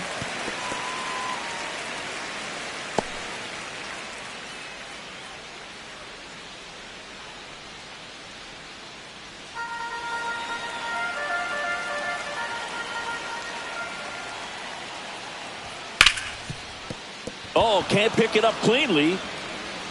Still manages a throw, but no chance to get him. It's an infield single. Just a good job putting the ball in play and then busting down the first base line. Beat the throw pretty easily. That's one of those you classify as just too hot to handle. Hit it on the screws and it couldn't be fielded cleanly, but you can't really blame the defense in that case.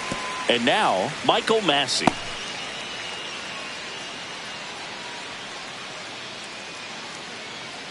Tied up here in the early going. Swing and a miss, and that one missed. And that forces the runner to hold on at second. 2 on with 1 away. 4 hits in a row, and they're really swinging it here. Just a simple ground ball the other way. They had eyes on it, man. Sometimes that's all you need to do. Just let the ball travel, put the ball in play, and just hope it finds a hole. First and second, 1 out. Hunter Renfroe steps in for the Royals. 1 for 1 with a single so far. That misses the zone, and it's 1-0. 1-0.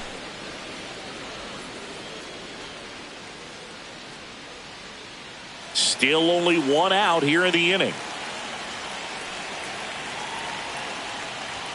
Next pitch is outside.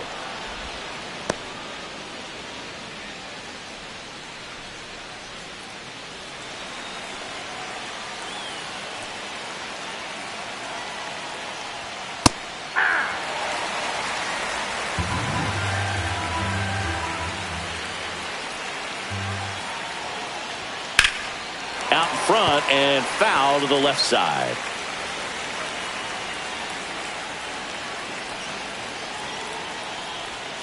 And a swing and a miss. He's notched 4 strikeouts now. Well, we see it a lot more these days than we ever did when I played, but a slider in the 90s still catches your attention. Even if you're sitting on the pitch, good luck recognizing that tight spin and adjusting to the late break. MJ Melendez getting ready to hit. Went down on strikes his first time through. In there for strike 1.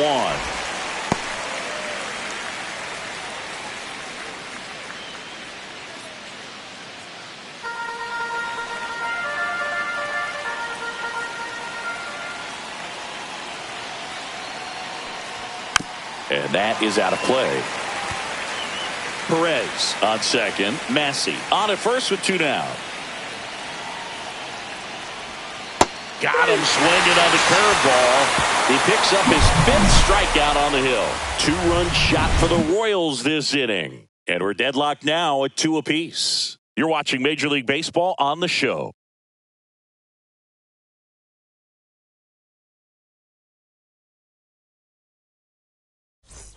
As we go to the last of the 3rd. And now the catcher comes up to hit. Jonah Heim.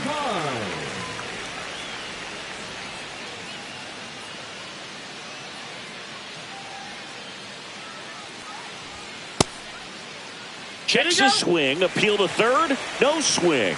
Kenny Jansen with the call.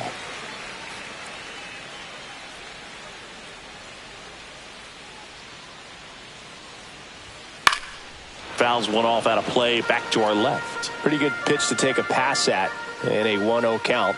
Just not able to square it up. Got the bat going too soon. It's strike 2. 1 ball, 2 strikes.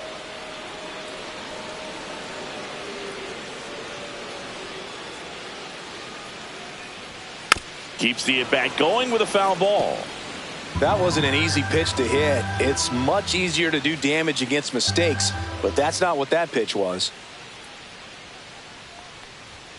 And now 2-2.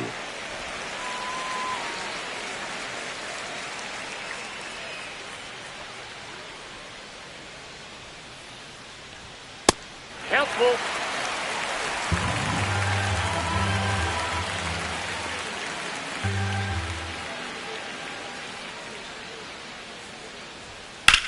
In the air, right field. Renfroe in position. Makes the grab. And there's one away. The batter, number 2, second baseman, Marcus. So the Rangers batting order turns over. Now it's Marcus Semien. Led off this game with a double.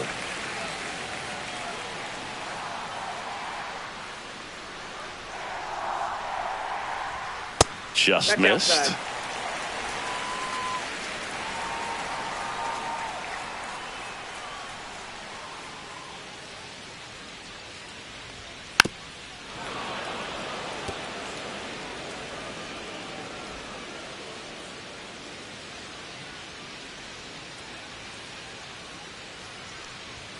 The 1-1 is fouled off.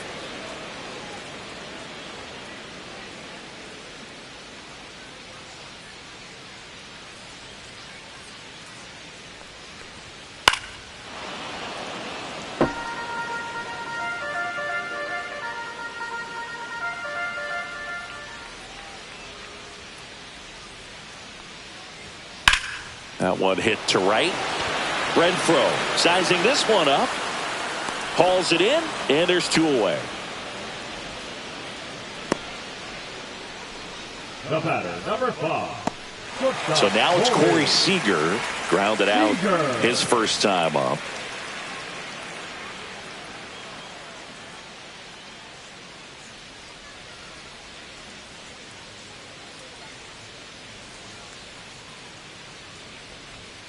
And that one is downstairs. And that's ball 1.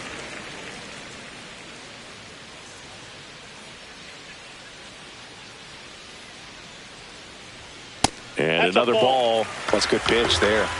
Really had some run and finished a little up and in just on the edge. And that's one of those, if you swing at it, hit a broken bat, as you jog back to the dugout. That misses, and balls, it's 3-0. no strike.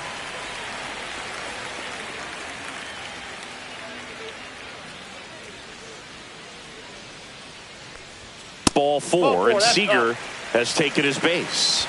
That just came apart right there. 4-pitch Now walk, back, and left field. guy at the plate was not going to help him out by swinging at something out of the zone. Here's the left fielder, Wyatt Langford. He's 0 for 1.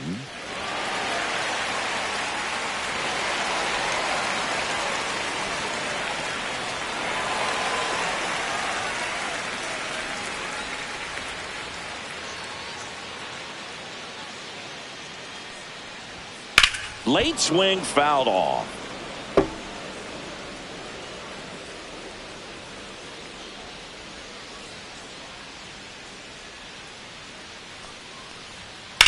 Swing and a ground ball, and that's just foul.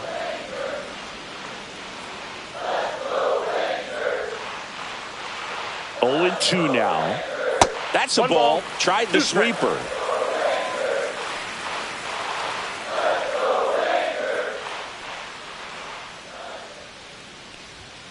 And that's That's it. off Ball the 2. inside edge. 2 balls, 2 strikes.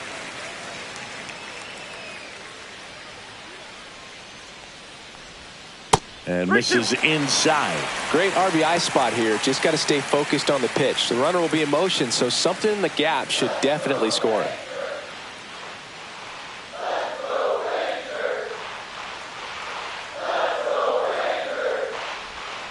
And a swing and a miss.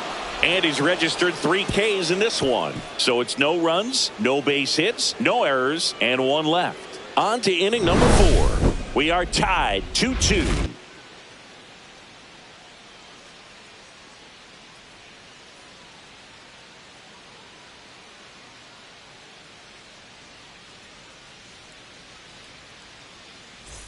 Back in Arlington, all set for the start of the inning. So up now for Kansas City, Michael Garcia.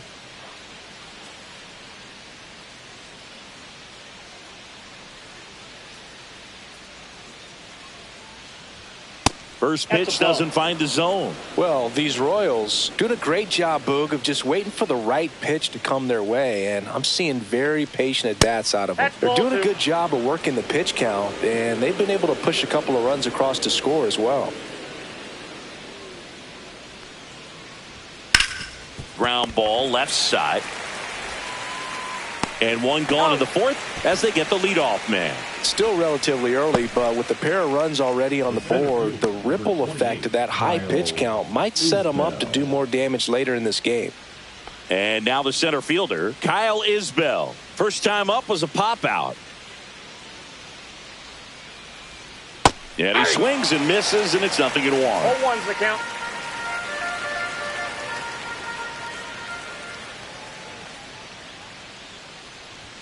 Just That pitch missed. is out.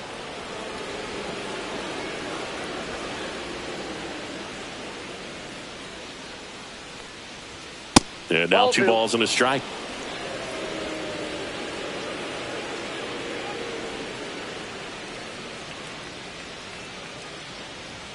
Fastball is outside.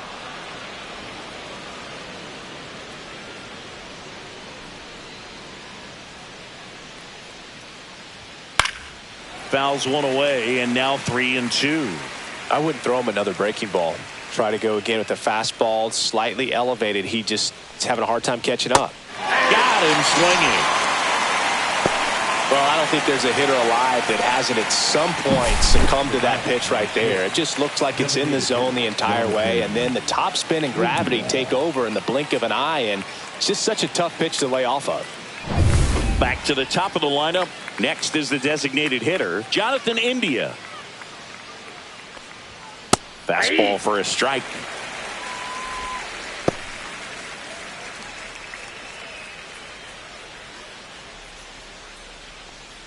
Two down, nobody on. Top half of inning number 4. Swing and a foul straight back.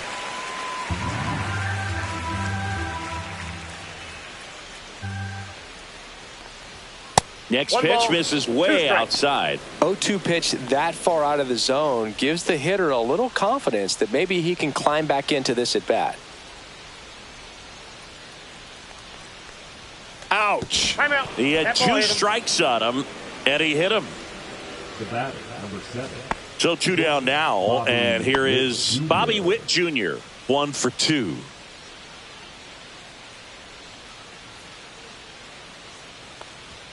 And that one Outside, just that's a ball. misses. A ball and no strikes. Bullpen action for the Rangers. Kobe Milner, the left-hander, up and throwing. Armstrong also throwing. India leads off first with 2 down to the inning. At 96, that pitch is in for a strike.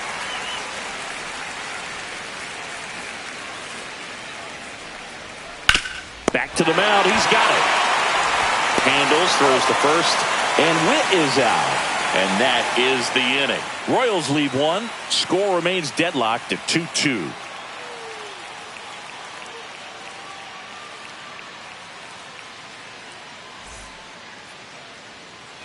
And we're back. And now the DH, Jock Peterson. Jock Peterson.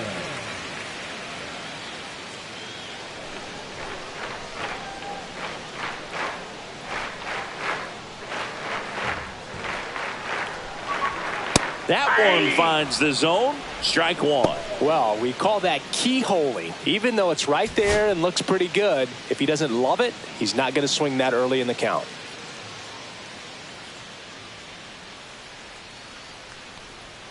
And that one is in the dirt. And 1-1.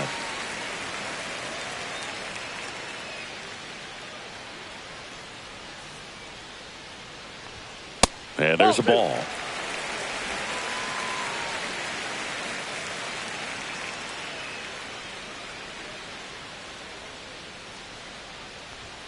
And a swing and a miss there. 2-2 the count.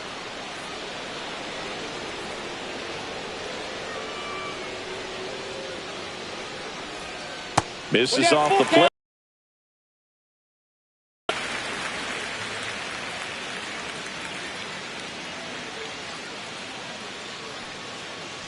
It's a leadoff walk, and that's the go-ahead run.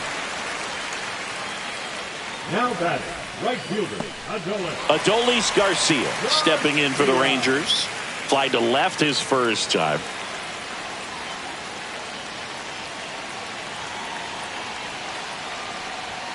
And that's off the outside edge. 1-0. Nobody out. Runner at first.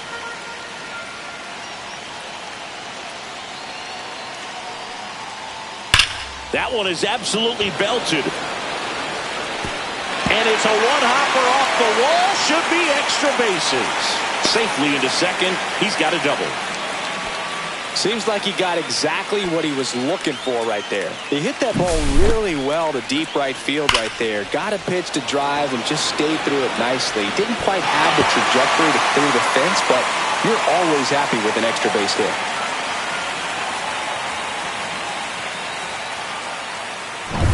Josh Young stepping in for the Rangers. Golden opportunity right here. And a first pitch fastball is in for a strike.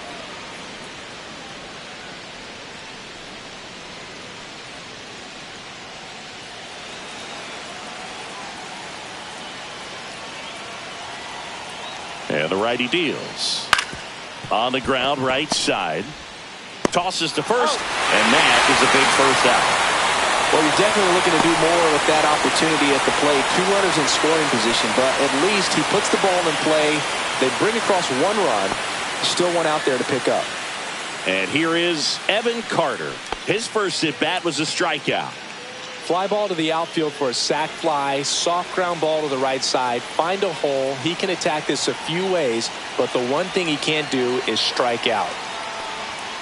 Tap foul at the plate.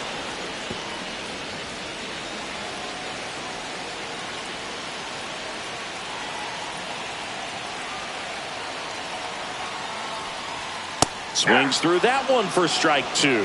Double-barreled action in the bullpen. Chris Stratton, the veteran right-hander, appears to be loosening up. Serpa also getting ready.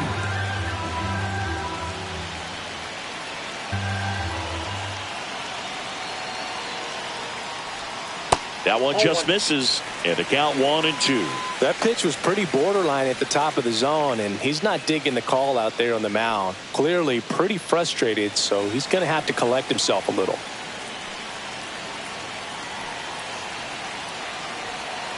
One, two now. That one just misses. This is a situation where the hitter is looking for something up in the zone that he can get his arms extended. What you have to be careful of is that pitch that's up, that's in on your hands. That'll pop you up in the infield, and that's exactly what the pitcher wants. On the ground, and it goes just foul.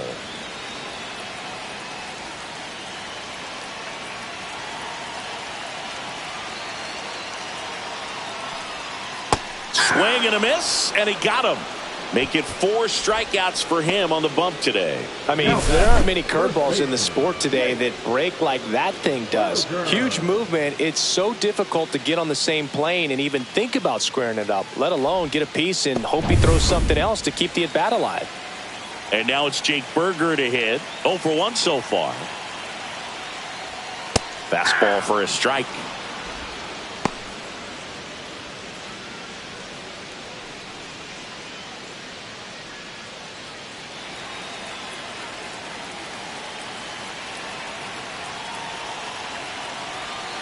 Two outs. There's a swing and a miss. More and more guys are looking to slug regardless of the count. In this situation, we'll keep a close eye on his approach.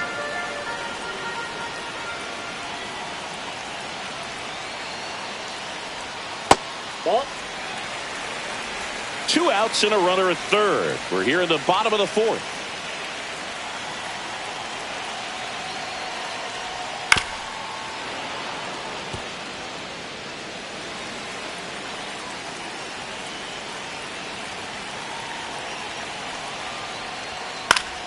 Fouls it off, still 1-2.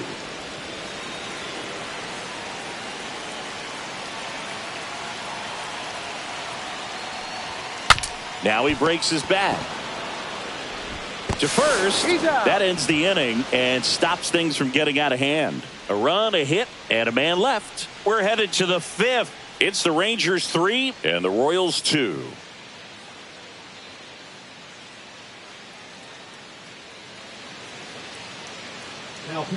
We're back, and there's a new arm on the mound to start the 5th. Colby Milner. Still a lot of game left, and this game could go either way. So this is a big opportunity for him to get some important outs and try to help carry this lead into the later innings. And now the first baseman, Vinny Pasquantino. He's already homered here in this one.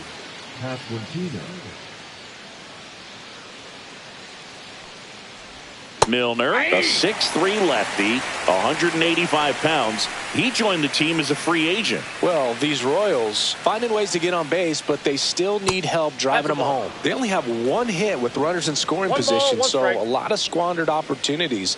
It's tough because those are moments you just can't get back. And that's down and away.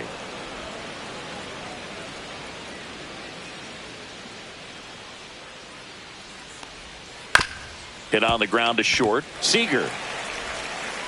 And the leadoff hitter retired in the 5th.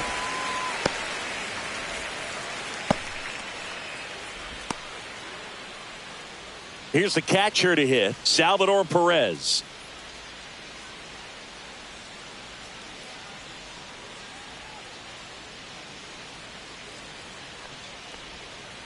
On the ground right side into the outfield, base hit. So a man aboard now with 1 away. The batter number 19, second baseman, Michael. And now it's going to be Michael Massey. Swing and a tapper that rolls foul.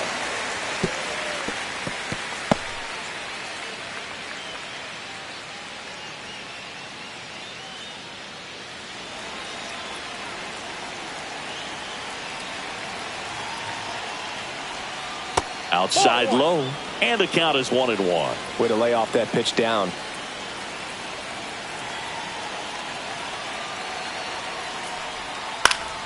And that one fouled off.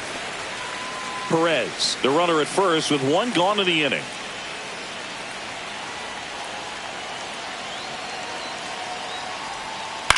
Line drive, and a base hit. They fired in quickly, so it's first and second with only one away. Back-to-back base hits. You'll often hear the phrase short to it, long through it, and that's a great example of it right there. Got the barrel in the hitting zone early, squared it up with the well-timed swing, and came away with a beautiful line drive into center field. 2 on, 1 out. Now it's Hunter Renfroe. That's outside, and that's ball 1.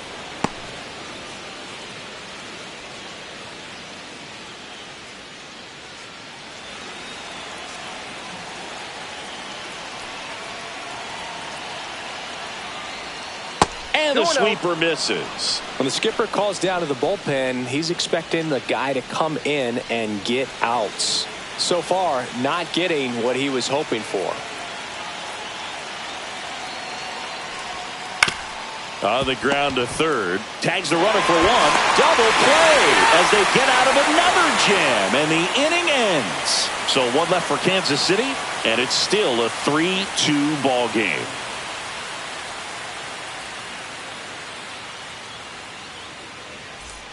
And welcome back to the ballpark. Here's the catcher, Jonah Heim. Lugo back to work. There's a strike. Well, these Rangers showing great discipline at the plate, and patience definitely seems to be the name of their game in this one. The starter's pitch count is high because they've worked the count full against him 5 different times. Their pitch selection's been off the charts today.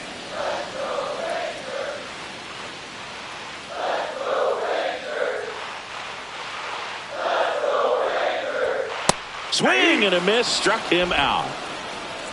He had him out in front, which isn't easy to do against a hitter like this, known for using the entire field. Just couldn't sit back long enough on that one.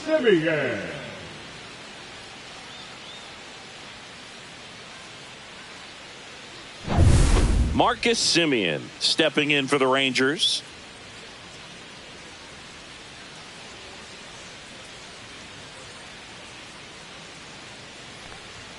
Fastball is outside.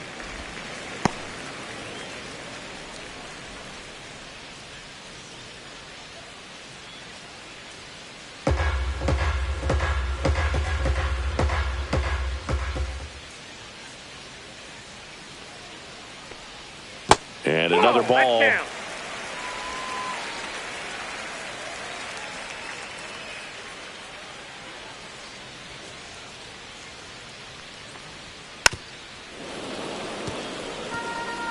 Base is empty, 1 away. Last half of inning number 5.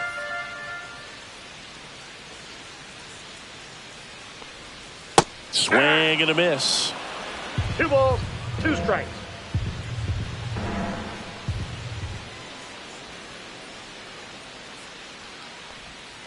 Outside with a breaking ball.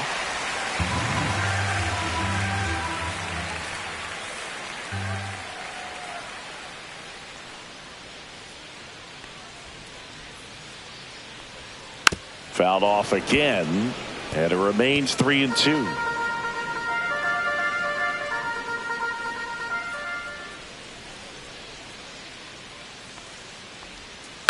Hit on the ground to the right side, and foul ball.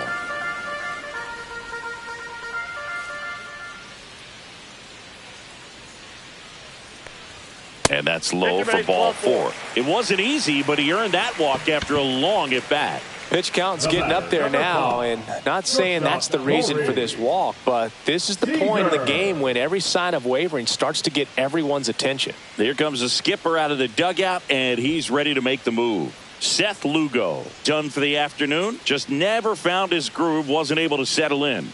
New arm coming on, back in a moment. They hand the ball over to a new arm, Angel Serpa. Just trying to keep this one close here, and this is where a bullpen can give their players a chance to fight back into the game. Well, that's a nice job of grinding out that at bat. Saw a lot of pitches and ends up drawing the walk. Very gritty. So a man at first. Corey Seager now at the plate.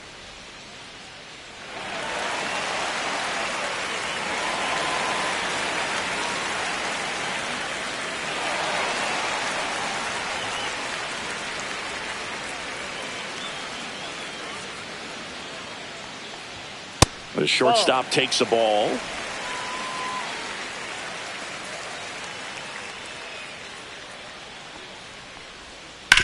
It on the ground to short.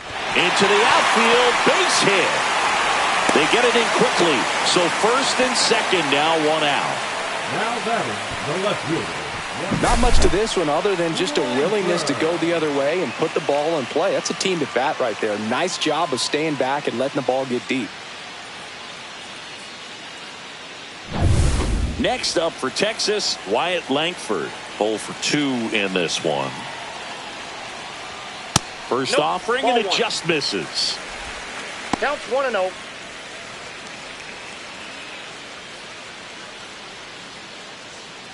Runners at first and second with one gone.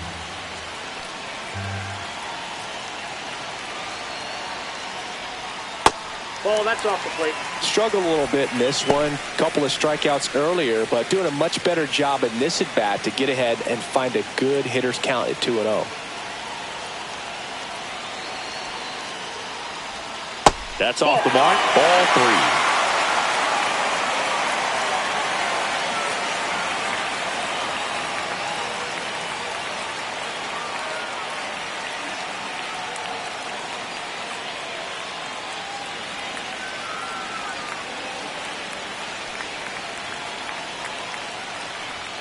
And there's the automatic.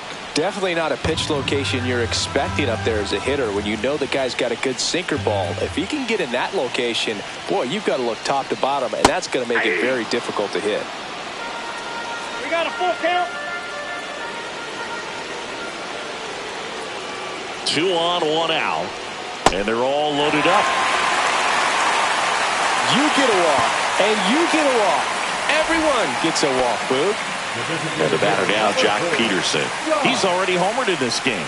Peterson.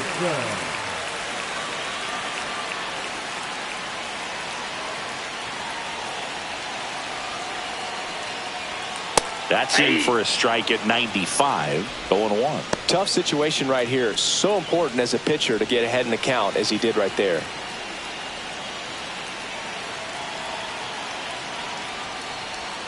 And that drops in for a strike. 1 out, bases full.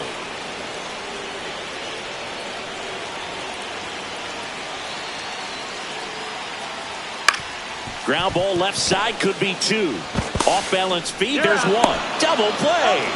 What a twin killing to end the inning. Just trying to sneak one through with the bases loaded, but an excellent job by the defense to turn that one and get out of this jam.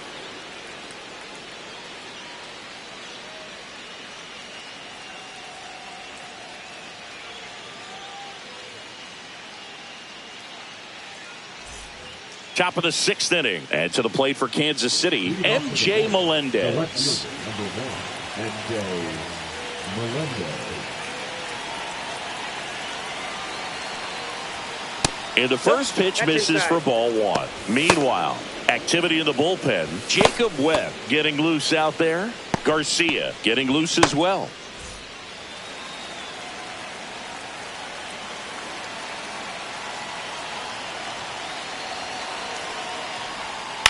On the ground to the left. Young tosses to first. Leadoff man retired in the 6th. Now batting the third baseman, Michael. And next up for the Royals, Michael Garcia.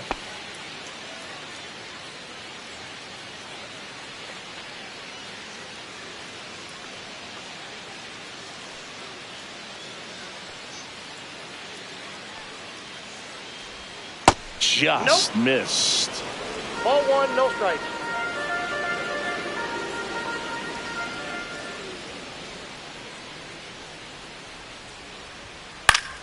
Swinging a foul straight back.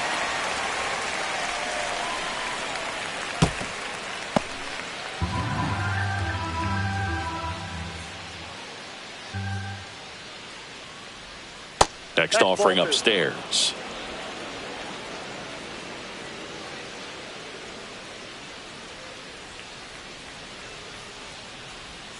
And a sweeper misses for a ball. The Royals trailing by a run, and we're the top half of the 6th. Fouls one away, and now 3-2.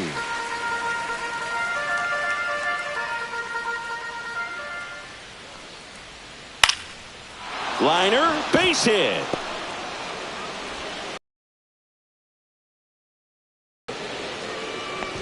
Solid swing from start to end, on time with everything, really good balance, nice extension, and he met it out front for the line drive knock. So up next, Kyle Isbell. The kick and the pitch. Runner goes. Nope, there's a ball. Throw to second. Yeah, sometimes a throw that bounces into second base can be just as good as a perfect throw in the air. Almost a little bit easier to handle at second base. For me, that caught stealing right there was all about a really poor jump off first. Just didn't time it well, and he was toast after that. Next offering is in for a strike. 1-1.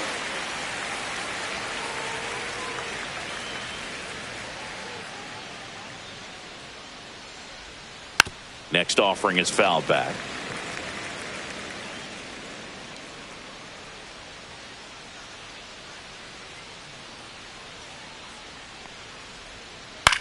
That one the other way and makes the play, and that's out number 3. One hit in the inning, but nothing more than that. We go to the bottom half of inning number 6, and the 5, 6, 7 slots due up. It's the Rangers 3 and the Royals 2.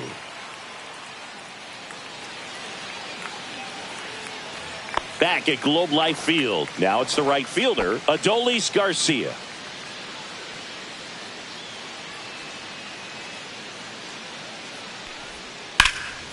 In the air to left center.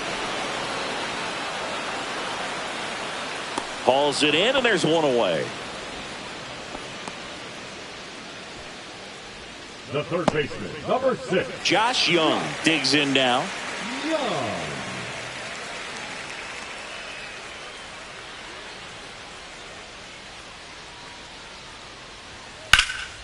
This one in the air center field. Isbell on his way over. He's got it, and there's 2 away. Now batting, the center fielder, Evan Carter stepping in for the Rangers. Who's 0 for 2 with a pair of strikeouts.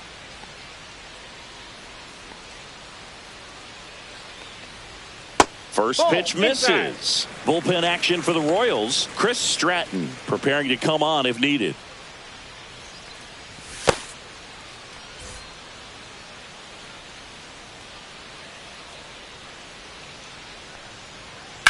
In the air center field. Isbell under it. Makes the grab, and that'll end the inning. 3 up, 3 down for him there. We're through 6 full. It's the Rangers 3 and the Royals 2.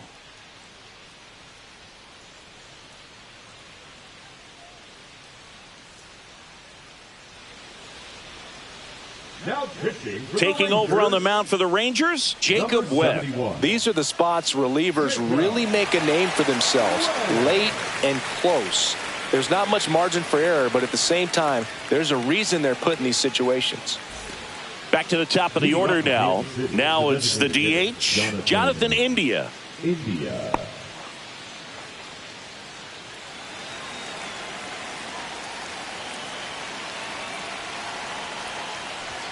Swings through that one for strike 1. Well, a come and get me fastball right there. He didn't look ready for the velocity. I think it'd be a mistake to throw him anything off speed right here. Just missed. I got a ball, 1 strike.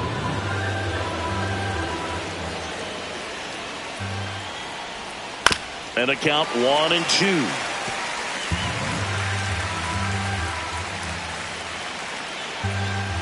Looking to get the tying run on base. Fights that one away, still 1-2.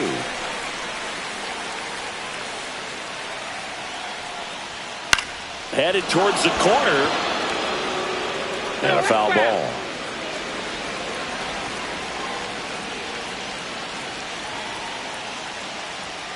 Swing and a miss. Struck him out.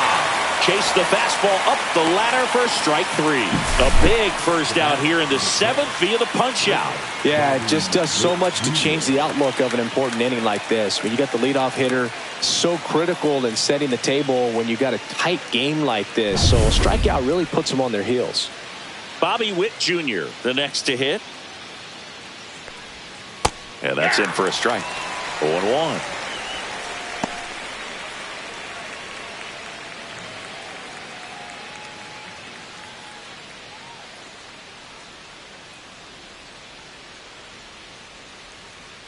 One down, base is empty. Just missed.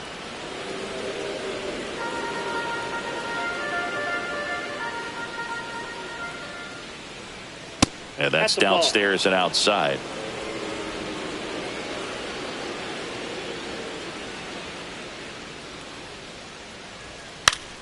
Tries to check his swing, but he makes contact. Berger squeezes it. 2 down.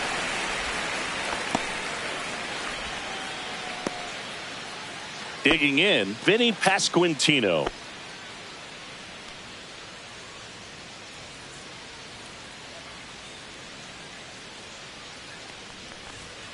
Foul ball there.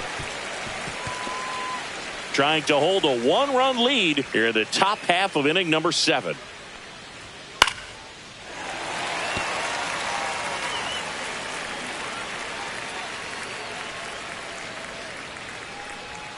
Inside, almost got him.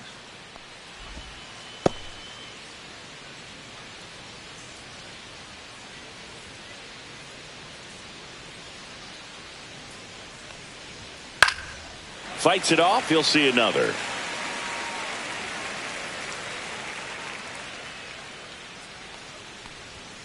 Caught him looking for the K. KC down in order. They trail it 3-2.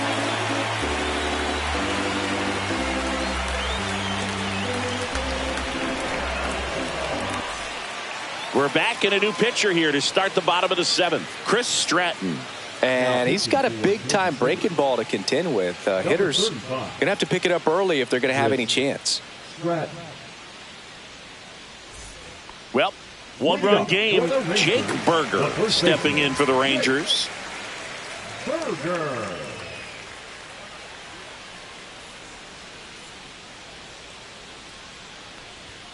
They say you win.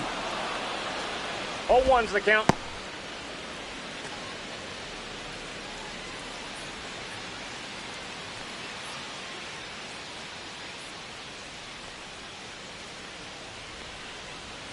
A swing and a miss as he chases way out of the zone.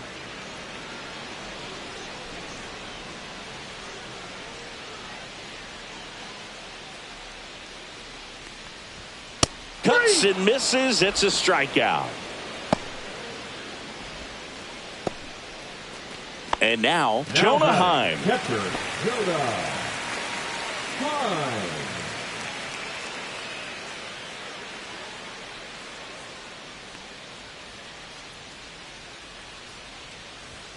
First pitch, and he just misses. Base is empty, 1 away. Here at the bottom of the 7th.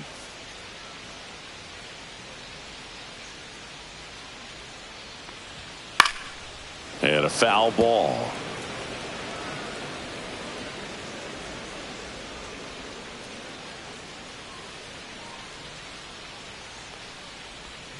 That one misses in the dirt. 1 strike.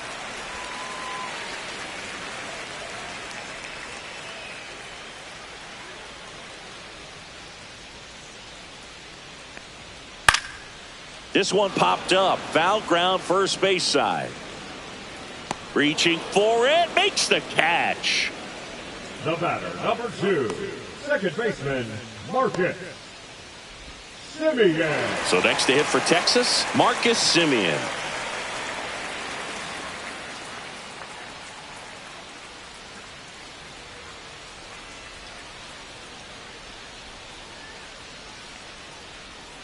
And that's through there for a strike.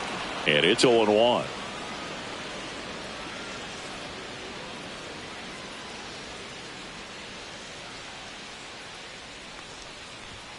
Fastball is outside.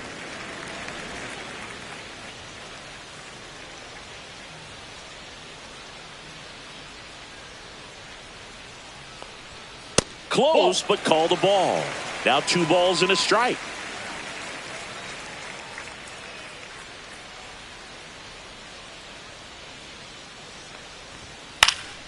And it's fouled away.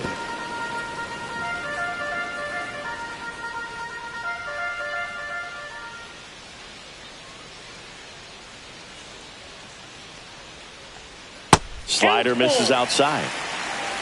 Corey Seager in the on-deck circle for Texas.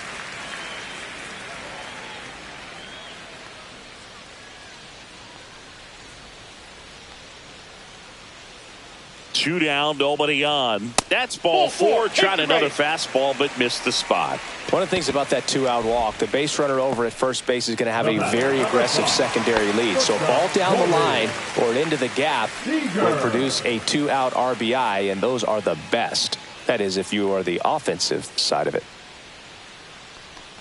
Seager in the box now as he leaves that one up high. Good purpose pitch right there. Trying to tease him, get him to raise his sights, pop something up, and make it an easy out. And that's outside. No, he's really working him away this at bat. Sometimes take a little bit off velocity. Try to get a rollover, something on the ground. Stay away from that big hole on the right side of the infield.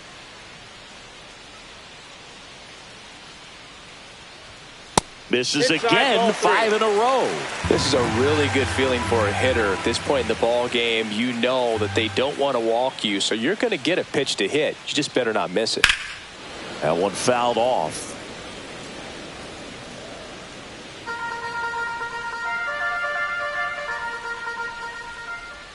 Throw over to first. No, he's safe.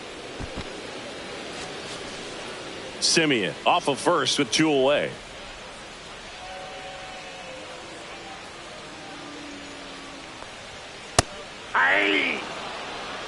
3-2, 2-out, runner on first. A lot of movement in the infield. Hitter's got to stay focused on the pitch. Cut on and missed, and it's a strikeout, and that is the inning. One left for Texas, and it remains a 3-2 ball game.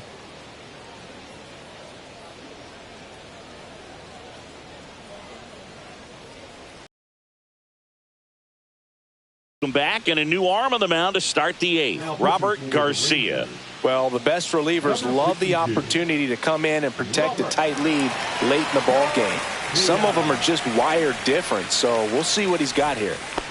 Well, 1-run game. Salvador Perez getting ready to hit.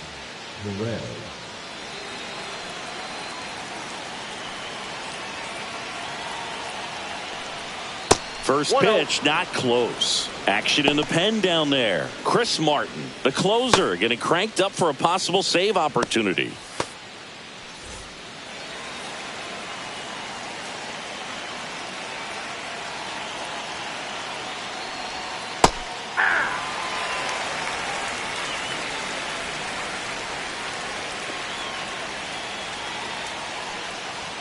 Just missed.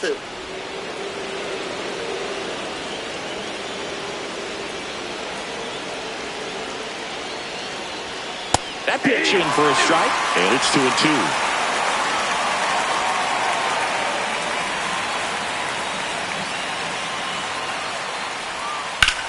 Sharp grounder, that's through for a base hit. So a man on base to start the inning. Having himself a really nice game at the plate. He wasn't able to elevate it, but he put a great swing on it. Right on time, good balanced approach, and just blasted it through the infield. No outs, runner at first. Michael Massey steps in for the Royals. That one's upstairs, ball 1.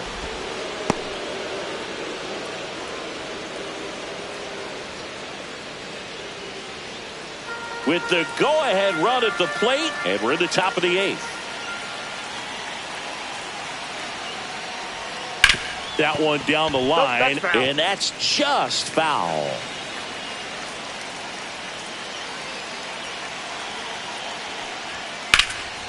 Center field.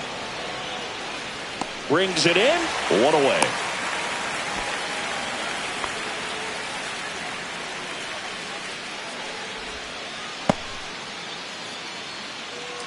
Hunter Renfroe at the plate. Hunter Renfroe.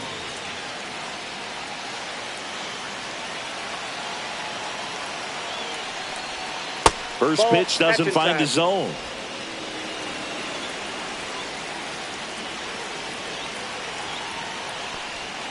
There's the strike.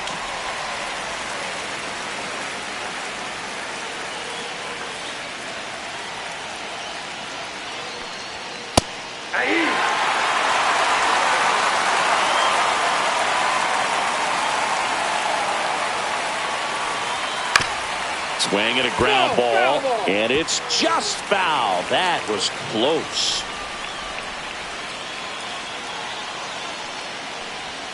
And that just misses. Definitely got the hitter conscious of the pitch inside. Really think the outer half is open. Just misses there. Well, as a pitcher, when you make a big pitch down around the knees and don't get the call, it'll eat at you out there. So some handle it a little bit better than others. And right here, clearly letting the ump hear it a little bit. He fouls it off. We'll do it again.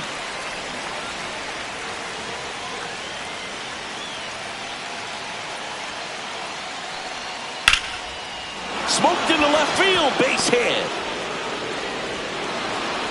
Runner holds at second, but they've got something going on here. Now, just a nice job coming through in a pretty high leverage spot right there. Just a solid swing right there. Caught it out front and ripped it into the outfield for the base hit.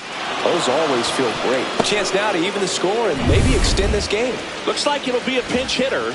Dairon Blanco. Runners at first and second for him with one down.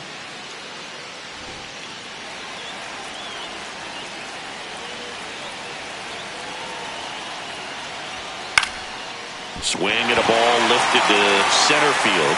No trouble here. Puts it away for the out. 2 down. The batter, the third baseman, Michael Garcia. And the Rangers manager making his way towards the mound now as he will make the move. Robert Garcia departs, and he leaves in a 1-run game. New pitcher coming up. We'll be back in a minute. So the closer summoned from the bullpen, Chris Martin.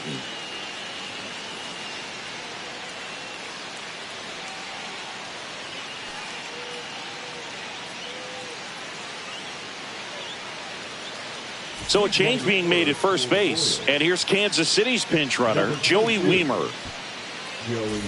Michael Garcia steps in for the Royals.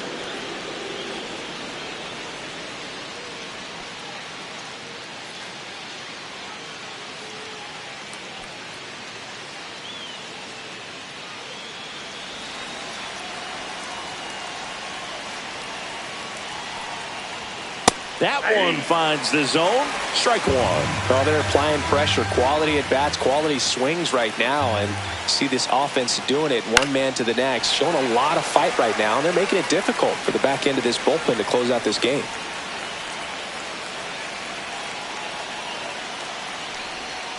Hacks and misses. It's a strikeout. Well, this guy competes hard. We see the emotion there. I love it. Great job of getting out of the jam.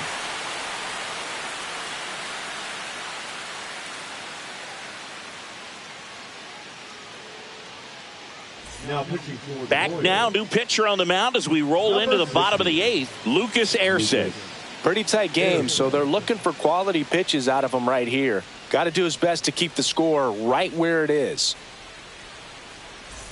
Wyatt Langford stepping in for the Rangers. A walk and a pair of strikeouts.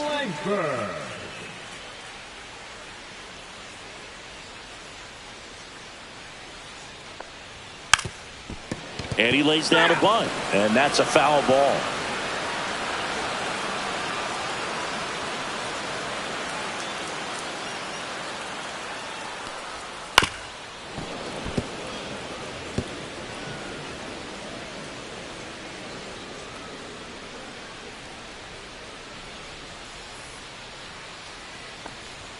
And that's in the dirt. 0-2 fastball way out of the zone. I think he's trying to speed him up. Got to stay back. Off speed's probably coming.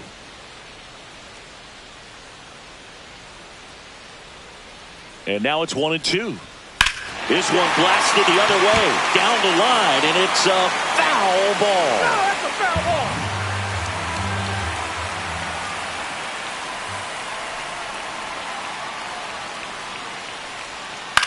In the air, left side. Blanco makes the grab, one away. Just pulled off of it a little bit right there. That front shoulder coming open instead of staying closed. If he does that, he's going to be able to go up the middle the other way with some authority instead of a fly out to left. Ersig, 29 years old, and they went out and made a trade for him last season. Peterson at the plate and takes high there. Activity in the Kansas City bullpen. John Schreiber getting ready to go.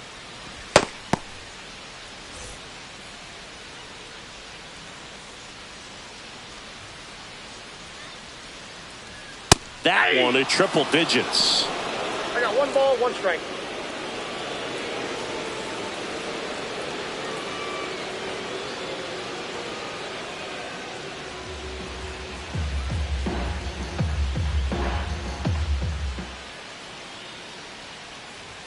Swings through that. 1 ball, 2 strikes.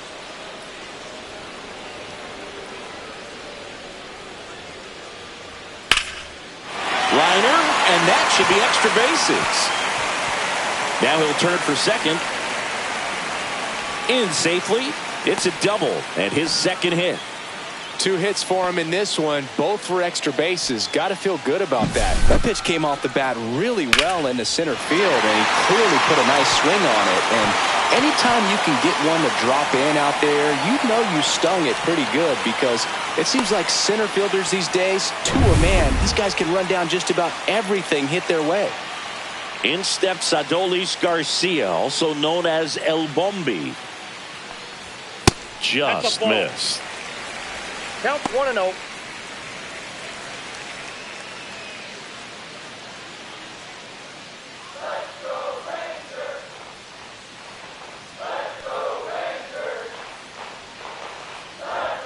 And another ball. That was absolute gas. Triple digits on the gun. It's just a different experience as a hitter watching that go by. Next offering in there for a strike. 2-1 now. Looked pretty good as far as being in the strike zone, but I'm sure as a hitter, not too good with where it was located. Very top of the strike zone, middle away. 2-2 the count.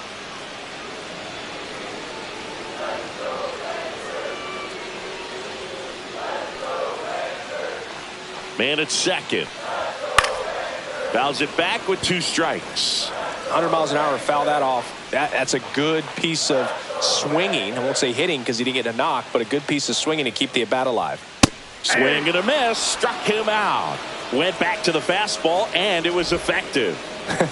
Pretty simple plan of attack on the mound right there, huh? Yeah, nothing but fastballs. They just kept putting down the number 1 and letting it fly. I like it. Yeah, me too, and I'd love to hit against that. But, of course, when you're in the box, you think he's bound to change speeds on you at some point. You're just kind of locked up, sort of like reverse psychology.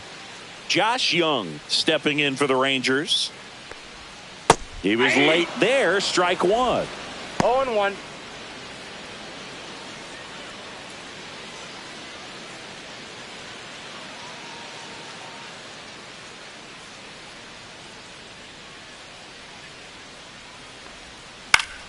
Yeah, that's fouled off.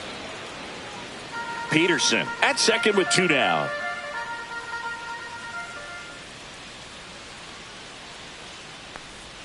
Next offering way off the plate.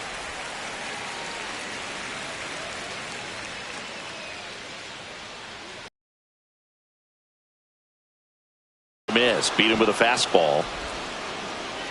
Rangers leave 1, but they're up 3-2.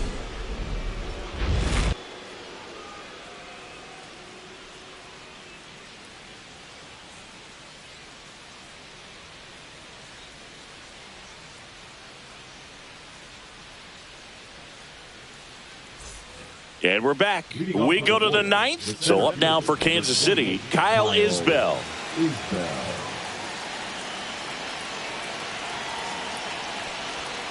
Fought off foul.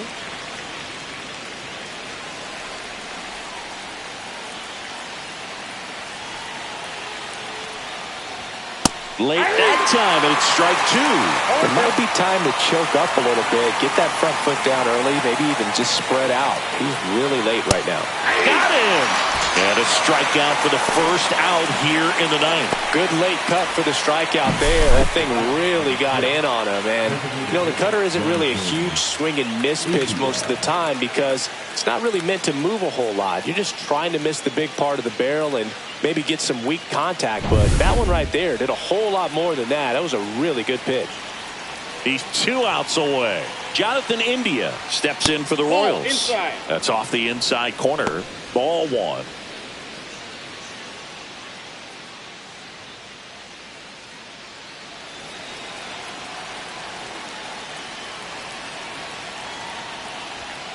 Ripped, but it curls foul.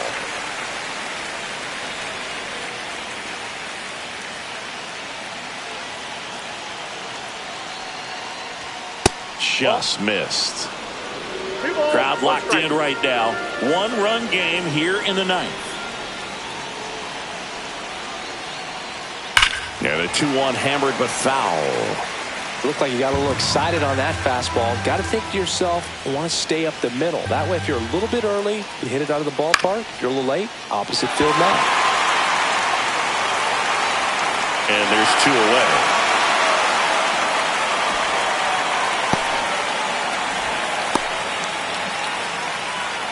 So it's their last chance in this one. Bobby Witt Jr. steps in for the Royals.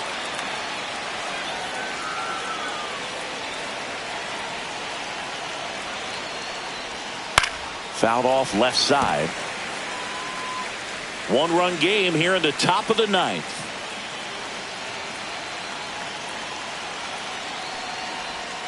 They're down to their final strike. 2 pretty nasty sliders to get this hitter into the 0-2 count.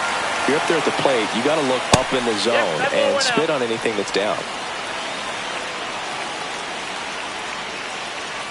Martin is just 1 strike away. And a swing and a miss, and that is the ball game. Well, someone from the bullpen had to come in, get a big out, and then had a little time to think about it before he went back out to get the final 3 outs of this ball game. Nonetheless, outstanding job to get the save and secure the win for his team. A 3-2 final score in this one. For Chris Singleton and our entire outstanding crew here at MLB The Show, I'm John Shambi saying so long.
And welcome in, everybody. Glad you're with us. We've got a perfect day for baseball.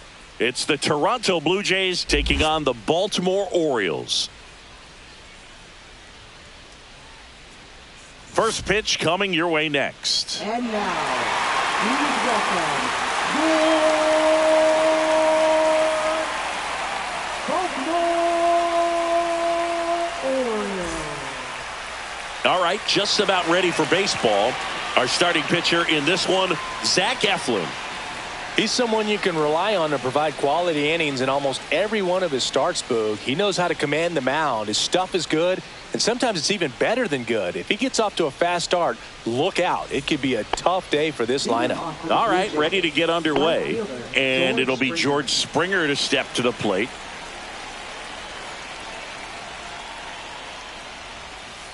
Slap the other way, foul.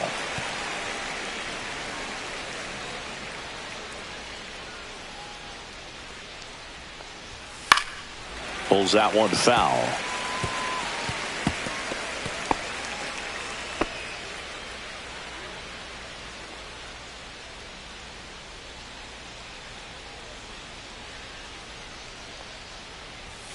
Ball one there.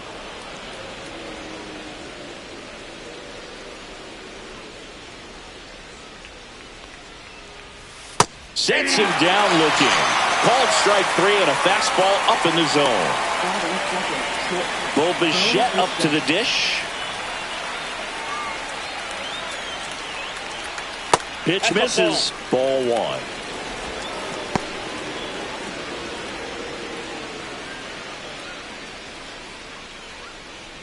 One out, base is empty.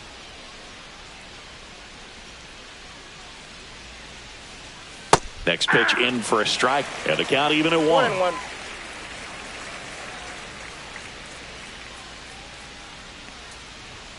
That's a strike across the top of the zone. Well, don't expect too many more high fastballs. This is a good sinker ball pitcher, and sometimes they can make mistakes trying to pitch up in the zone. Look for him to stay down around the knees to be effective. And that'll get down for a base hit.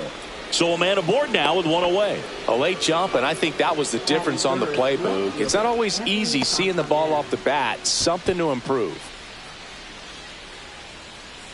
Anthony Santander at the plate.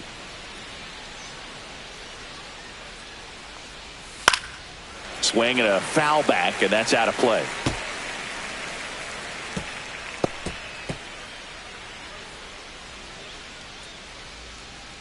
Bichette over at first with one away.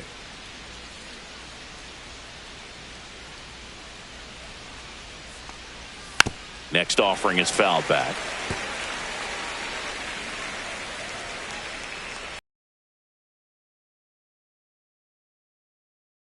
Spoils a two-strike pitch, and he'll see another.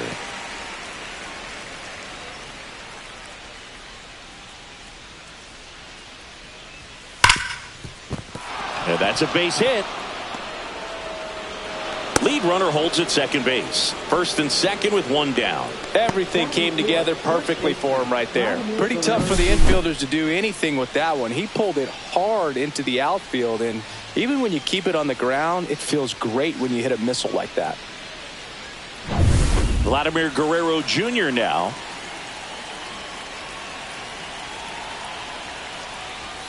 And that's in there for strike one. Vladdy needs just one hit to reach 200 for the season. Pretty impressive the year he's put together. 200 hits doesn't happen by accident. And there are some years nobody reaches 200 at all. Props to him for getting this far. Slashed foul down the right side. That'll hook off into the seats.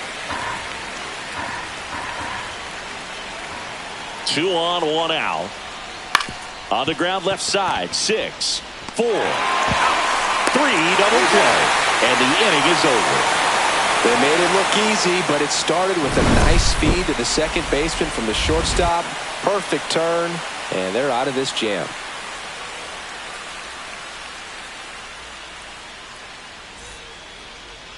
Back here with my pal Singy. Today's starting pitcher, Kevin Gausman.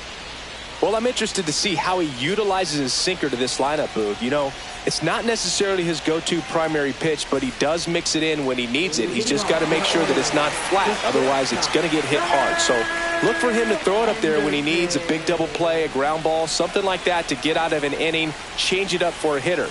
Also, get those hitters looking down so that it opens up the top of the strike zone, especially late in an at-bat. Gunnar Henderson, the leadoff batter, as he looks at ball one.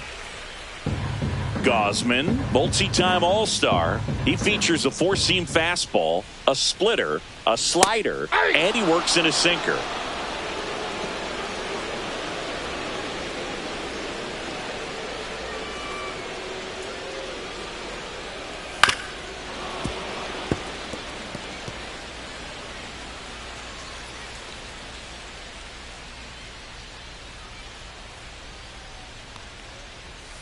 Set down on strikes. Not sure about that call. Pitcher might have gotten a friendly strike 3. Oh, you know that's got to be very frustrating for this guy. He knows the strike zone extremely well. And you know what? Good hitters are not going to compromise. He'll take that punch out, but ultimately stick with his plan and have more success than anything else. Here's Adley Rutschman. Now a screamer into the outfield. Santander snags it for the second out. All right, let's take a look at the Orioles lineup now. Chris, this is a lineup offensively that could be really good for years to come. They're deep, first and foremost, but the way that they can manipulate their personnel for matchups and everything else, it's very intelligent the way that they use their team. And I think it creates a little bit of uncertainty for opposing teams, especially in a big game, big series.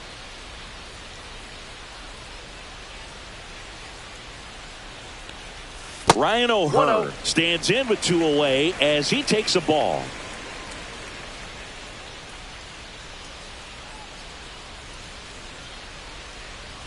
Inside, just missed. I think it's very important to establish the inside part of the plate early. Sets the tone for the rest of the game.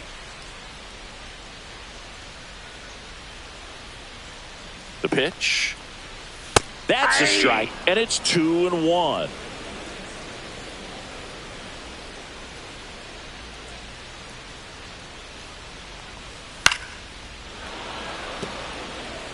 Instead of letting the hitter get his arms extended, tied him up a little bit, slightly up, slightly in.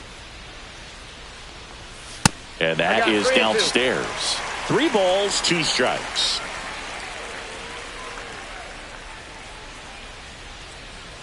This is downstairs, and that's ball 4. One of the things about that 2-out walk, the base runner over at first base is going to have a very aggressive secondary lead. So a ball down the line or into the gap will produce a 2-out RBI, and those are the best. That is if you are the offensive side of it.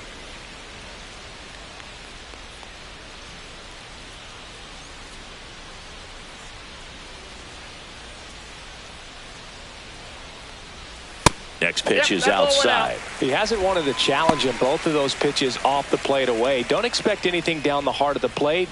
You may just have to be patient and take your walk here.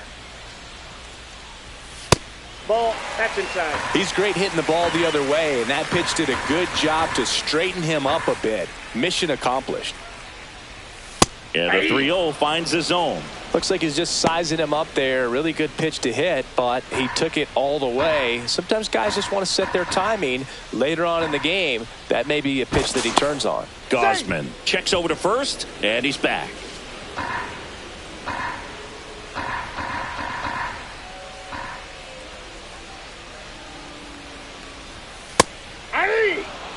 Great RBI spot here. Just got to stay focused on the pitch. The runner will be in motion, so something in the gap should definitely score him. Foul. We'll see another payoff pitch.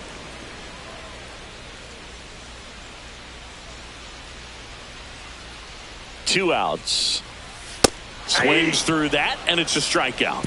That's the inning, and the Orioles leave 1. Scoreless after 1.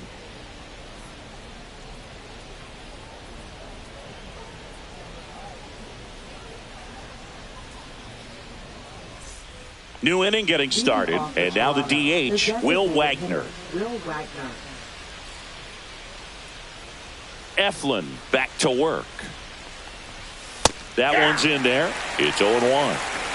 0-1's the count.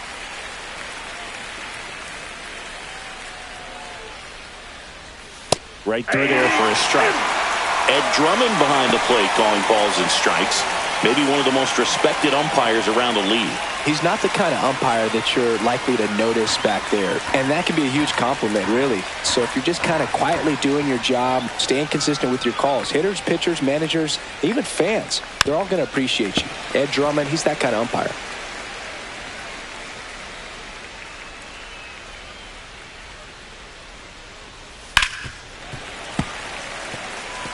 That wasn't an easy pitch to hit. It's much easier to do damage against mistakes, but that's not what that pitch was.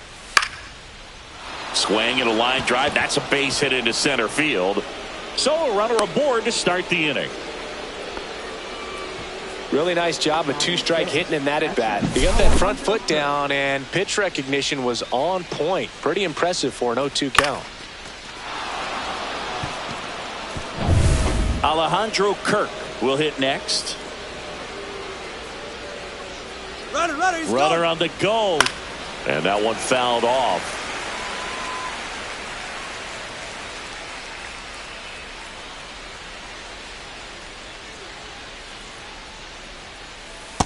Ball, that's out.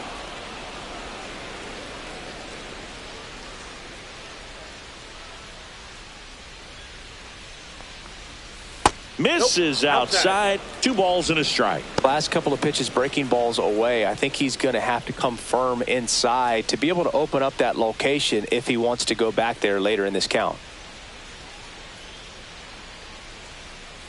On the ground, 2 ball. Here's Holiday for 1. Relay to first, double play. Oh, man, what a smooth double play. That was a thing of beauty from start to finish.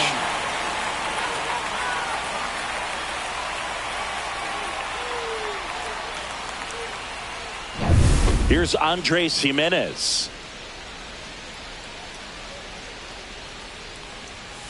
He swings and fouls one off.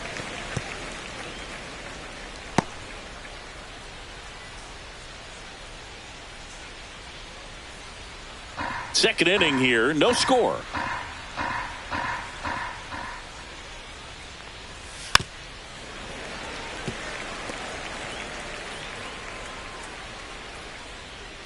Oh, and 2 now. And ball 1.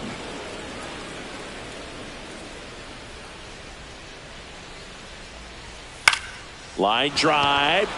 And it stays fair. Around first, digging for 2. Throws to second.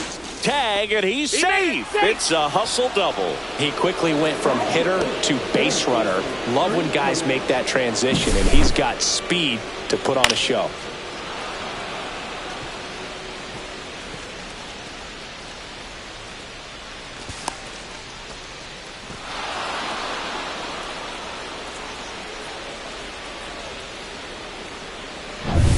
Ernie Clement next up for the Blue Jays.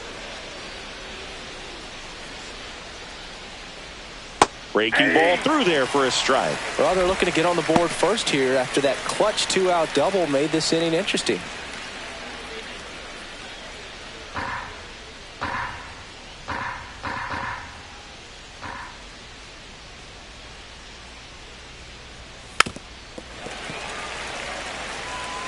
Jimenez stands at second with 2 gone. And the 1 next ball, pitch is 2 way strikes. outside.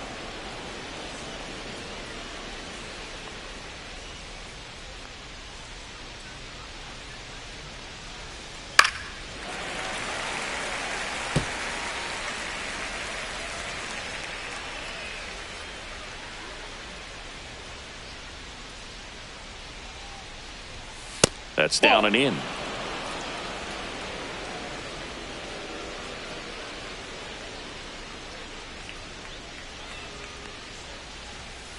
Up the middle.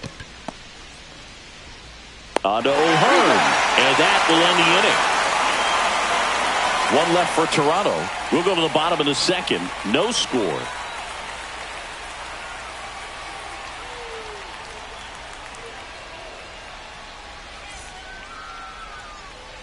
Back here in Baltimore, bottom half of inning number 2. Here's Tyler O'Neill. O'Neill, a former Gold Glove winner, 29 years old, and he was born in Canada.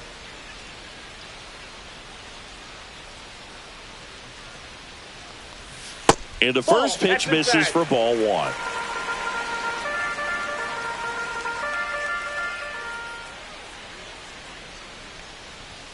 And Ball another 2. ball. 2-0.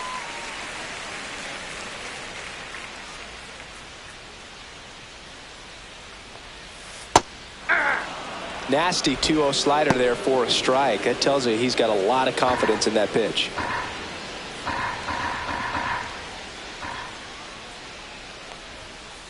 That's a ball.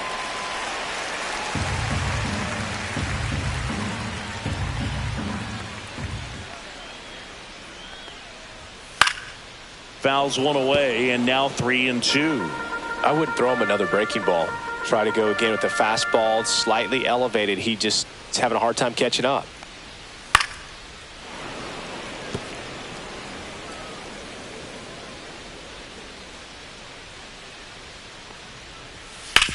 To the right side. Throws to first in time. And O'Neill is retired. Batting sixth, right fielder, Colton Cowser. And now the right fielder, Colton Cowser.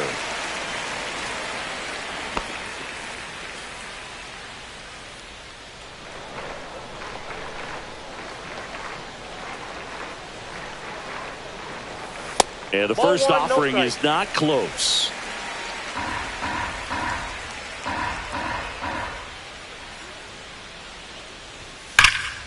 Pulled hard, but it's a foul ball.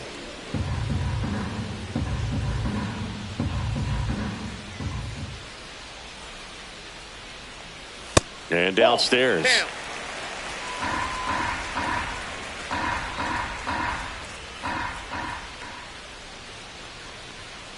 Lined into right. And George makes the grab.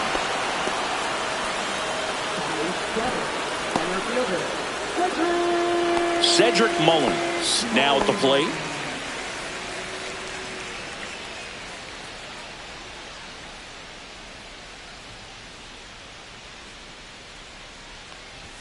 In for a strike. 0-1.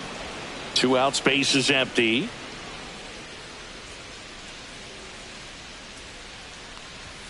And that one misses up and in. And the count even 1-1.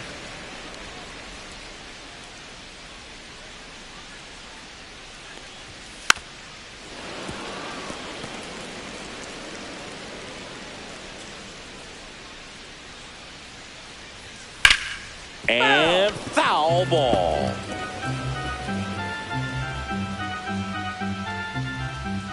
Two down, nobody on. Foul ball, still a 1-2 count.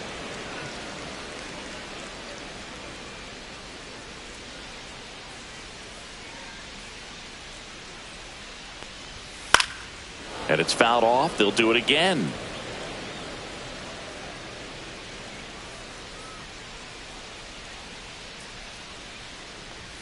Next offering is downstairs. Good spot there, but didn't get the strike at the knees and doesn't seem too convinced by the call out there on the mound as he tries to get a better sense of the umpire strike zone.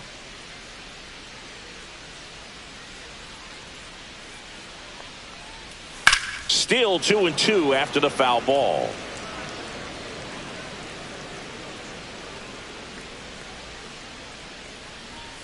Swings through it, and that's a strikeout. 3 up, 3 down for the Orioles. We'll move to the third with no score.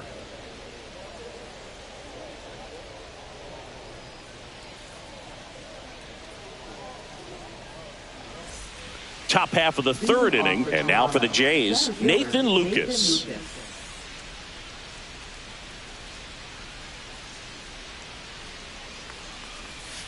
And that misses. And that is ball 1.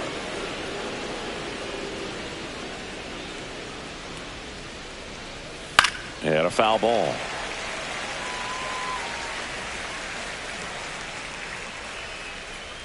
Here's a 1-1. Out to short. He puts it in his pocket, safe at first without a play. It doesn't really matter where you are in the lineup. Your job is to get on base and try to start a rally if you're leading off an inning. So an infield single does the job right there. Now we'll see if they can make something happen. Springer batting for the second time, and that's strike 1. Well, these Jays really impressing me with the quality of their bats in this one. It's been fun getting a chance to see them go to work. Looking at the numbers, they've got 4 hits when they're behind in the count. That says these guys are absolutely battling at the plate and just not giving up, despite what the count says. And he's down 0-2 as he swings through it. And if you're a manager or a hitting coach, you love to see your guys really fighting for every at-bat, every pitch. It tells you a lot about how they showed up to the ballpark today. The 0-2.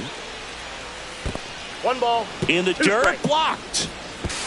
To second, but way too late. Safe there. Lucas into scoring position on the wild pitch, and there goes the double play possibility. Really good read by the runner there. His secondary lead, he anticipates the trajectory going down and gets a really nice jump up to second base. Now he's in scoring position. He's taken away the double play opportunity. Top of the third, no score.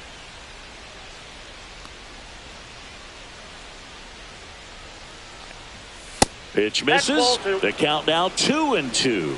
2 balls, 2 strikes.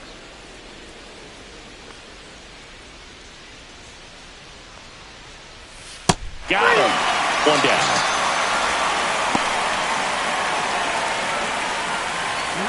Next to hit, Bo Bichette. 1 for 1 with a single so far.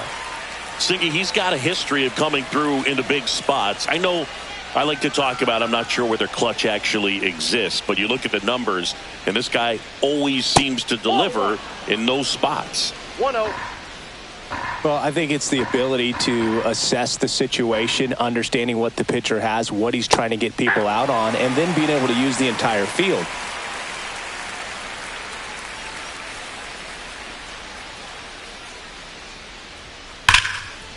Line drive, and this might be trouble. Coming home. He'll score easily. Mission accomplished there as he picks up the RBI to give him the lead. Man, that feels so good to shoot an absolute bolt the opposite way. Split the gap and know that you've got extra bases right off the bat. That's the kind of thing hitters dream about when they're falling asleep at night. 1 out. Runner at second. Now at the plate, Anthony Santander. There's the strike. If you're a guy that can only hit to one field, then you're really not going to be able to come through in clutch situations because pitchers are going to adjust. But because he's able to use the entire field, that's why he's so successful in these situations.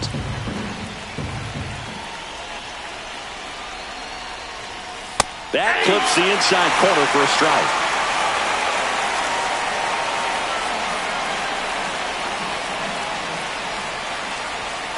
Next offering is down low. Runner at second here, 1 gone.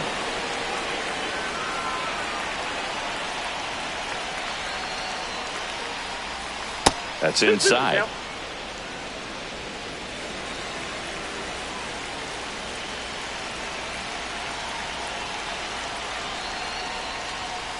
Knocks that one away, and we'll do it again. Well, Chris, through the early stages, he hasn't been very efficient in terms of the pitch count. He's going to need to get some quick outs if he's going to get deeper into this game. Fouled off, and they'll do it again. It is interesting, though. Doesn't even matter that much if your starter doesn't go that deep because teams are really aggressively building their bullpens. Henderson over to first in time. That's out number 2. Now batting, first baseman, Vladimir Guerrero Jr. Here's Vladimir Guerrero Jr. He's 0 for 1. Singy, he's a guy that covers both sides of the plate about as well as anyone in the sport. How difficult is that to do? Well, just look at the back of my bubblegum card. You'll see how hard it is. This one swung on and hit well. Way back there. Kowser back onto the track and makes the catch. And that is that. The Jays push across a run on this double. It's now 1-0. You're watching Major League Baseball exclusively on the show. Back now at Oriole Park. Here's the third baseman, Jordan Westburg.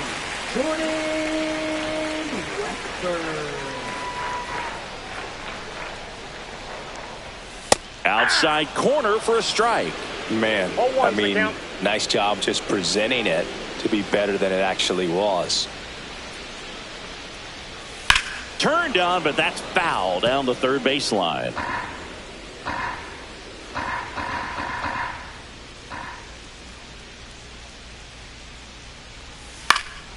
And a foul ball, he stays alive.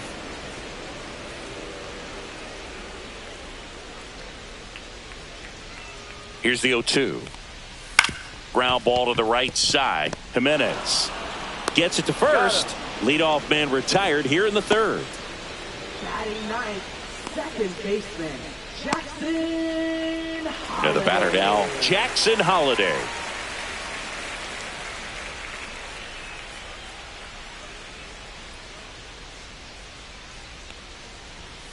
Fastball for a strike.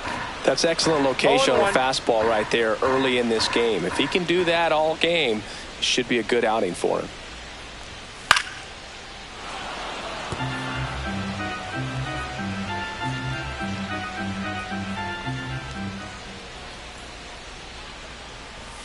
Now one missed.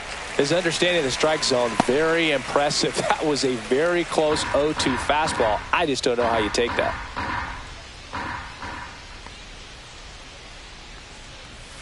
Swings through that one. It's a strikeout. Well, that splitter out of the hand, it just sort of jumps on you, and your interpretation is, here comes a fastball again. Well, it never really reaches because the bottom falls out of it and you swing over the top, and that's why they call it a split finger fastball, because it looks like a four-seamer.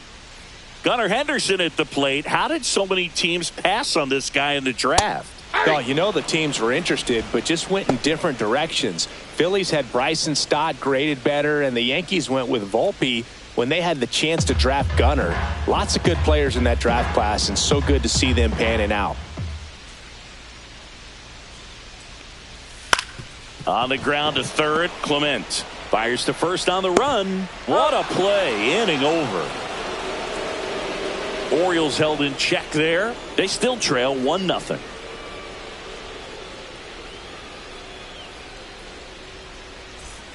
And welcome back to the ballpark as we go to the top of the fourth. Now it's the DH, Will Wagner. Outside, and that's ball one.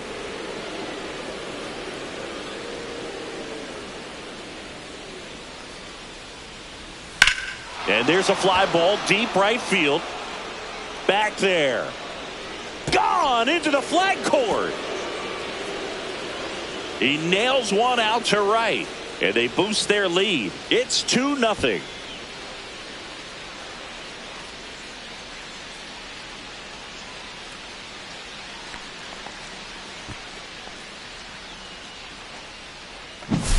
That was one of those home runs where you really don't know if he got enough of it off the bat. I mean, he put a good swing on it clearly, but I wouldn't say he really got the sweet spot on the bat. The exit velo wasn't anything too impressive, but it had all it needed for him to circle the pillows. And here's the catcher, Alejandro Kirk. And first offering is fouled off. Always exciting to see a leadoff home run in an inning. Kind of gets the offense fired up, and you start to expect a big inning.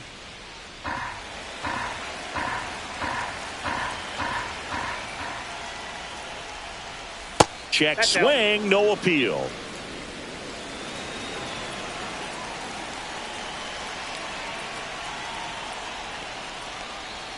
Just missed.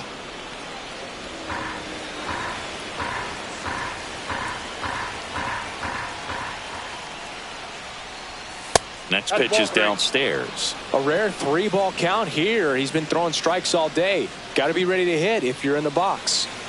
Nobody on, nobody out with a run in. Top half of inning number 4. Hard grounder into the outfield for a knock.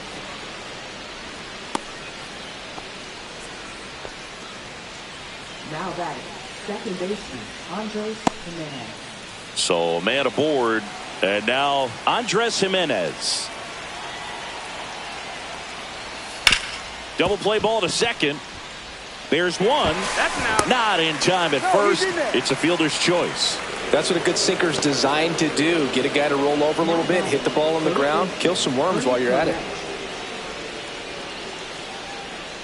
And next for Toronto, Ernie Clement. Grounded out his first time up.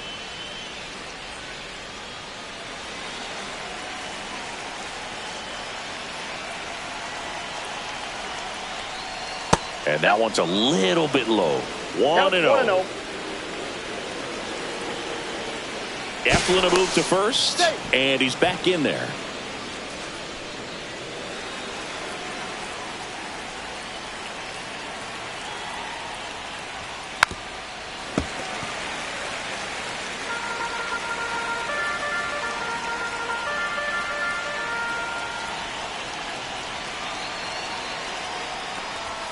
Comes up empty. That's strike 2. Man at first, one away.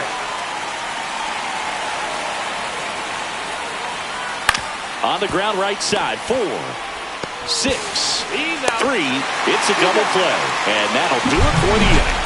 But the solo shot stretches their lead even further. It's now a 2-0 ball game. You're dialed into the show.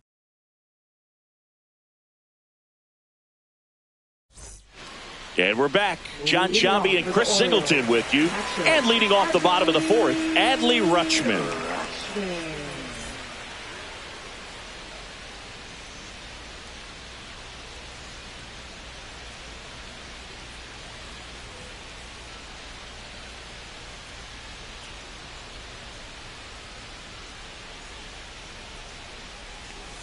And there's a ball. Ball 1, no strike.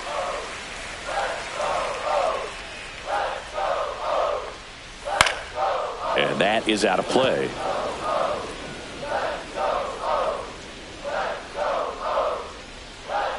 The 1-1. And he takes a strike. Well, he went inside a couple of times, and now outside. Hitter's not exactly sure where to look for this next pitch.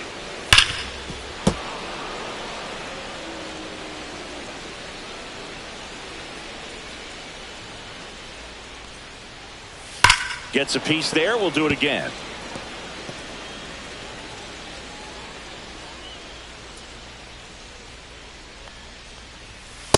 Ball 2. Well, this is a guy that can be frustrating for pitchers because he fouls off so many pitches and grinds out the at-bat. I'm sure there's some times where a pitcher would rather just give up a first pitch single than have to waste 6 or 7 pitches on one hitter. Stays alive.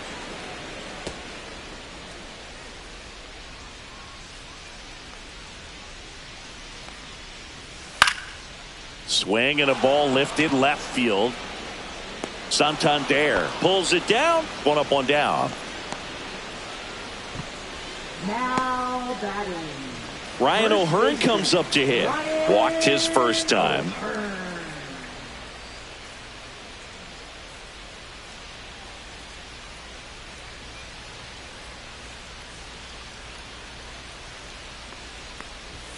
That's in there. That's strike 1.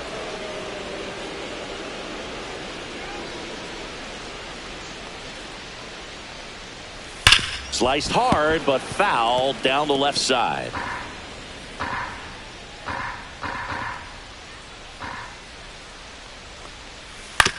That's to third. Throw to first in time. Now batting. Designated hitter, Ryan. Here's Ryan Mountcastle. Struck out swinging his first time.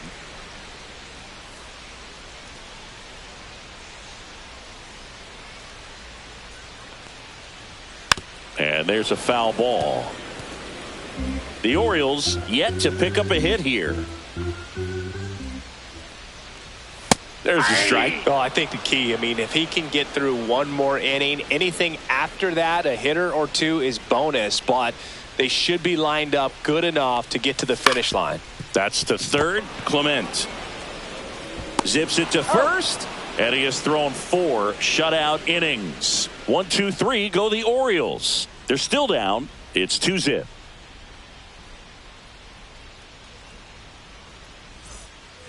Back here in Baltimore, we go to the top of the 5th, and now for the Jays, Nathan Lucas. Eflin back to work. Lucas goes 5 feet 11 inches, 180 pounds, and he's usually in right field, but today he's patrolling center. That's inside. And now 2-0. Some guys love to make that adjustment from a corner spot to center field because in center you get the best view of the ball game. You're looking straight in at the hitter's area. On the corners, you're blocked a little bit. On to O'Hearn. And a quick out, number 1. Good sinker low in the zone right there and produced exactly what he was looking for. Ball on the ground, nice ground out. So the lineup flips over. Here's George Springer.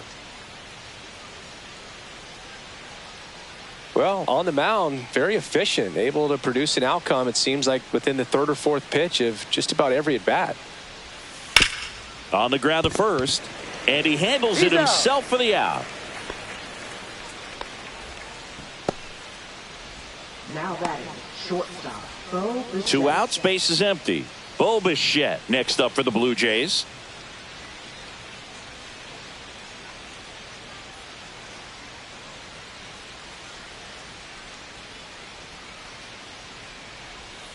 First pitch just misses.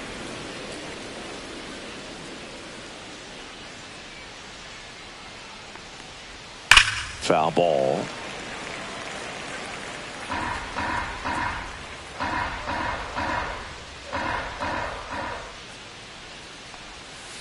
And it is 2-1.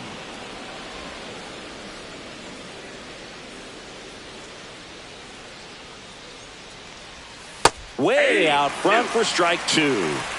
2 down, nobody on. And we're at the top of the 5th. Slice to right and foul ball.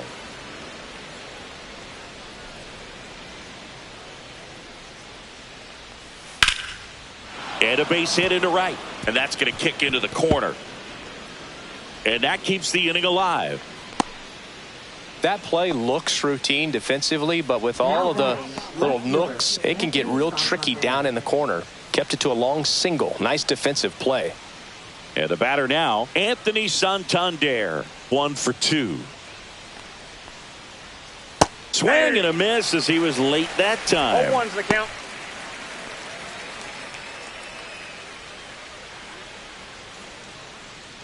Bichette, the runner at first with 2 gone.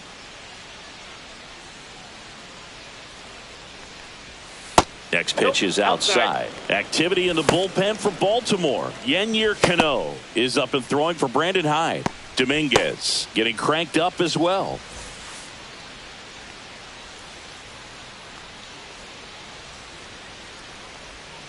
And that's outside. And a count 2-1.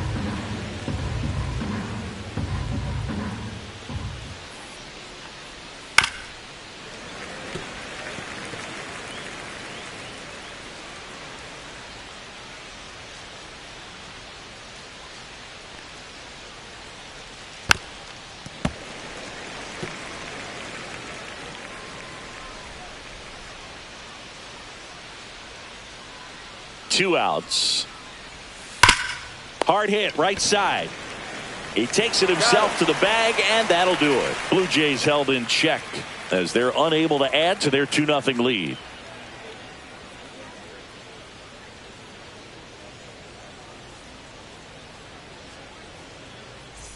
Back now at Oriole Park. Now the left fielder, Tyler O'Neill. Left fielder, Tyler O'Neill. Inside. Ball 1. You know, these Orioles doing a great job, Boog, of just waiting for the right pitch to come their way, and I'm seeing very patient at-bats out of them. Starter's leash has to be getting tighter with his pitch count where it is, but so far he's been really effective in this one. Fires across the diamond, and O'Neill is retired. Colton Cowser, the next to hit for the Orioles. He's 0 for 1. You know, sometimes it just takes getting to the bullpen in order to be able to score runs, and that might be the case today. And that's in for a strike. 0-1.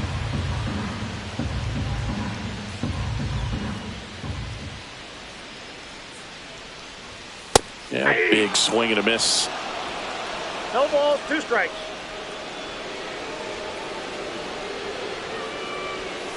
Got him swinging. That's about as nasty of a splitter as you'll come across, especially in terms of movement. I mean, that thing tumbles out of his hand and just drops off the table at the last moment. If he keeps it down, it's just so tough to put wood on. Here's the center fielder, Cedric Mullins. Struck out swinging his first time.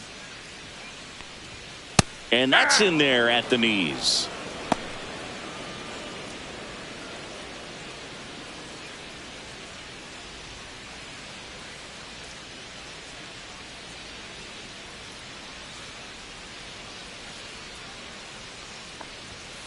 Tap foul at the plate. The Blue Jays leading by 2, last half of inning number 5. Ball 1 there. 2 strikes.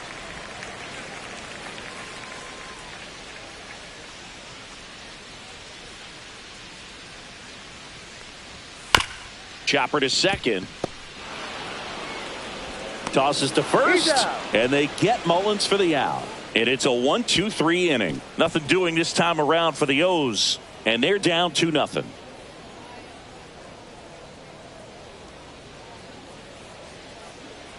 Now pitching. Now on the bump, Yennier Cano. Number 78. Yennier Cano.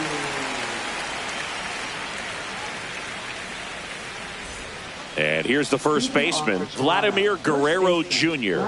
0 for 2 in this one.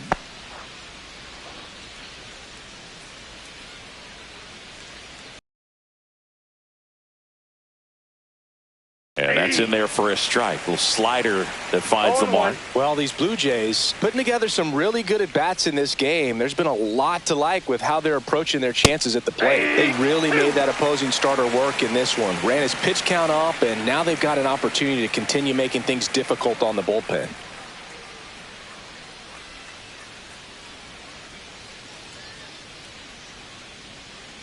The 0-2. That's foul off to the right side. Keeps the AB going. And no, they haven't broken through in a big way in the runs column, but with the way they're grinding out at bats, it definitely feels like there's potential for more coming. Got him looking. Now one gone in the top of the 6th. And now to the plate, here's the Toronto DH, Will Wagner. He went deep back in the 4th. A pretty important swing of the bat in this ball game. Yeah, Boogie, he didn't waste any time. He jumped all over that pitch and saw it the entire way. You talk about squaring it up. He didn't miss a stitch on the baseball. Swing and a miss. That's strike one. Movement in the Orioles bullpen. Gregory Soto, the southpaw, is throwing and getting that sinker dialed in. Base is empty, one away, and we're in the top half of the 6th. Grounds one to short. Henderson. 2 quick outs to open the top of the 6th.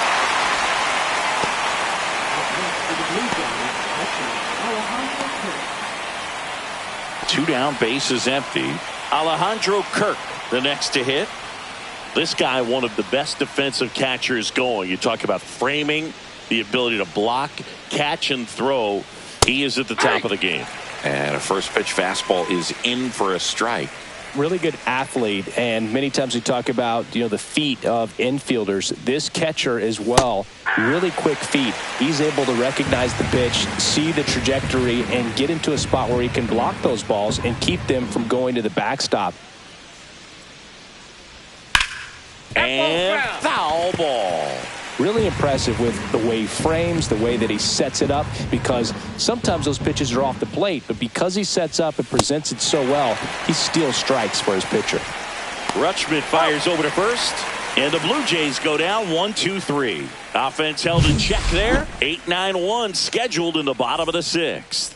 Blue Jays 2 and the Orioles nothing. And welcome back to the ballpark. Bottom of the 6th inning, and into the box for Baltimore, Jordan Westburg.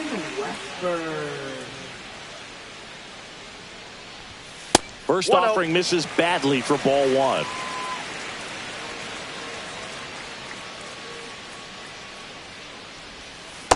That's a ball. 2-0.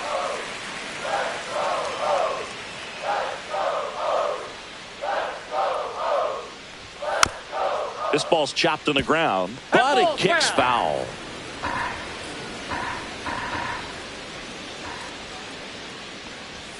And that misses. 3-1.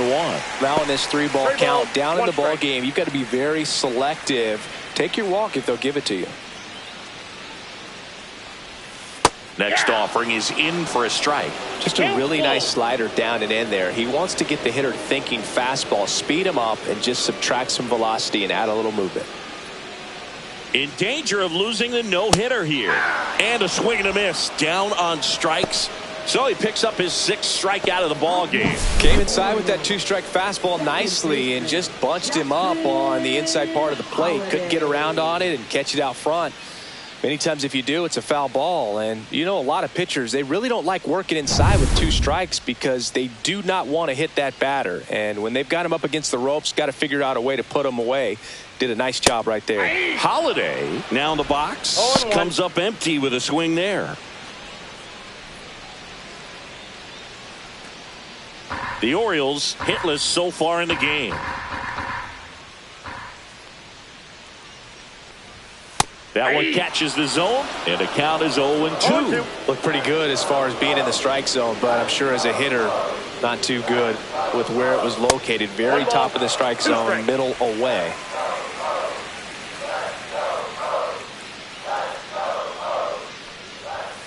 Strike 3, and that's 2 in a row.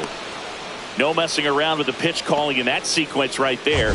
4 pitches, all fastballs. Yeah, and that makes me think that was the plan before the at-bat even started. If you think you can simply just beat a guy with only your fastball, why throw him anything else until he shows you he can handle it?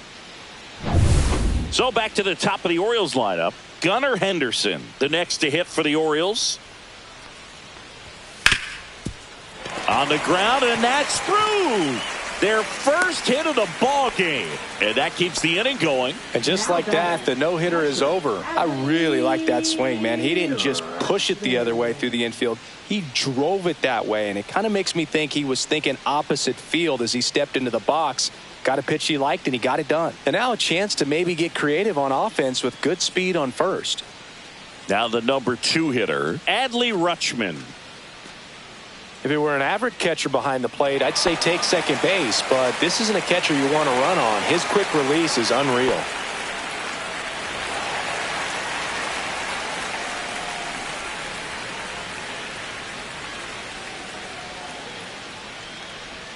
Check swing. Did he go? Yes, he did. 0-1's the count.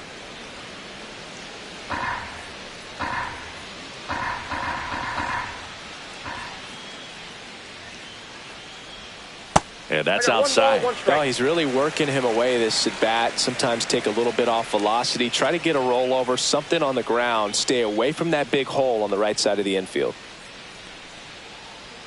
2 outs. This to third. Clement.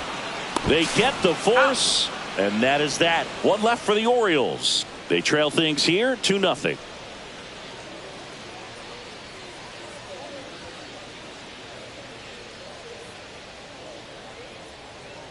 Now pitching. Welcome back. We're in the 7th. We have a new pitcher on the mound, Gregory Soto. And they felt it was time to bring on a left-handed reliever from the pen with the lefty hitter coming up. I think it's a good move. I know I never liked when opposing teams did that to me. Jimenez in the box here. Lets that one go for a ball.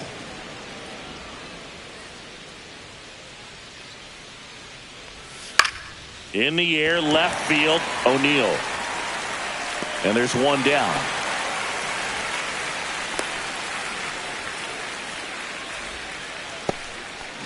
Ernie Clement getting ready to hit.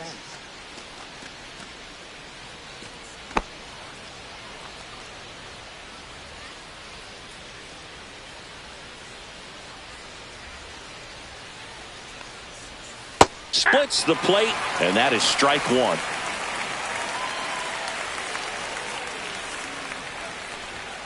And that skips in the dirt.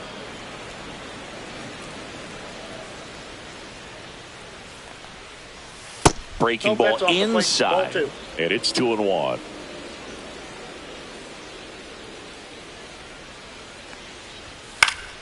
And that one fouled off.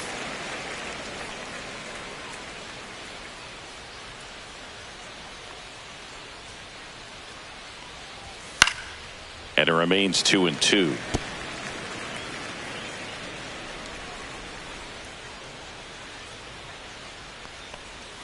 And that one missing inside, a sharp slider.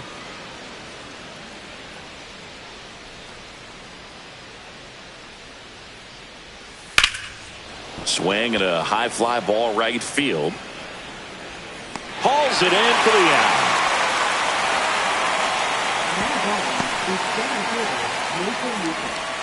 2 outs, base is empty. Nathan Lucas next up for the Blue Jays.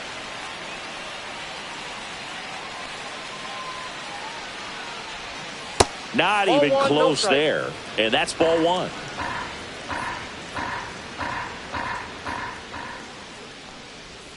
And that one is in for a strike. Probably the best one we have seen. Throwing it where he wanted to, have a nice tight spin to it, and a teaser just off the edge of the plate.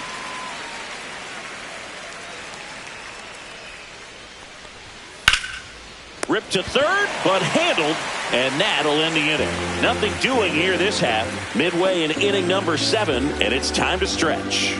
Blue Jays 2, and the Orioles nothing.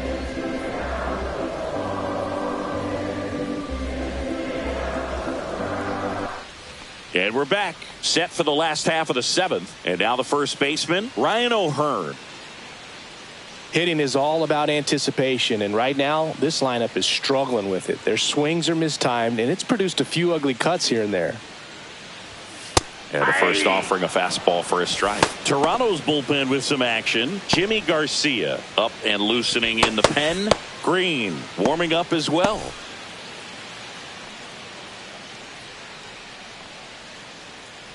Oh, 1 now. Swings and misses at the pitch off the plate. It really looks like these hitters have been in between with their timing today. Good fastball, excellent slider, but they've not been able to commit to one velocity and stay there.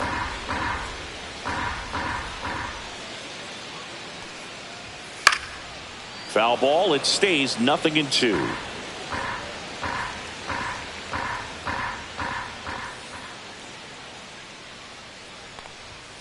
Upstairs.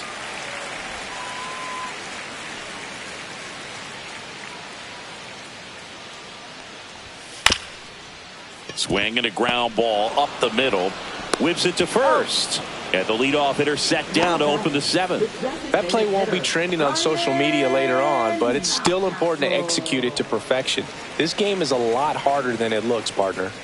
Ryan Mountcastle, the next to hit for the Orioles.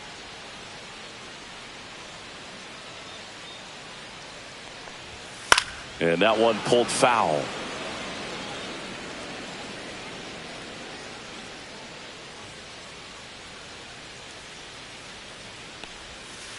Ball, that's in.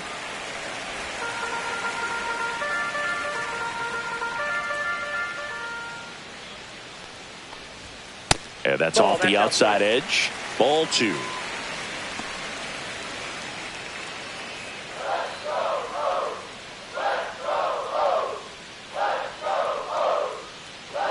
One down, base is empty. That one misses. Now 3-1. Oh, they have had a hard time scoring in this one. The pitcher out there on the mound wants to keep attacking, make sure that they don't get any confidence.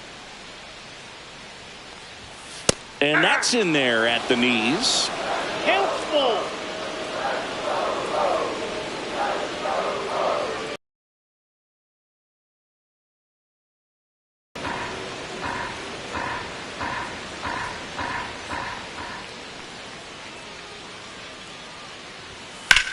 Popped in the air, left side. Clement corrals it. Out number 2. Well, that's a frustrating end to the at-bat for the hitter right there. I mean, that pitch was right down the middle. I think he got a little too excited, came out of his mechanics, and instead of driving that ball somewhere, he popped it up. Unfortunate for him.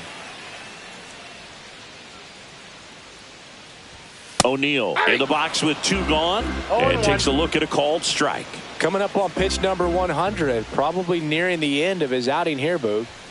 Next one is off the plate, and now it's even 1-1. Definitely a frustrating day for the offense, but when they look at it, this guy's had his best stuff. Been painting the corners, working on the edges, and changing speeds. Just a difficult one. You tip your cap. Out towards right center. That's well struck. That one back there. Hauls it in on the warning track.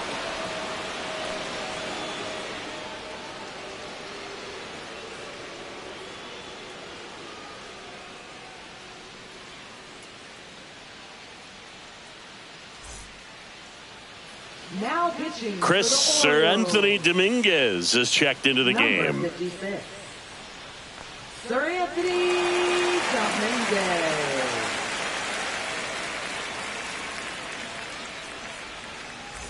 So back to the top of the order. Here's George Springer to start it off. George Springer.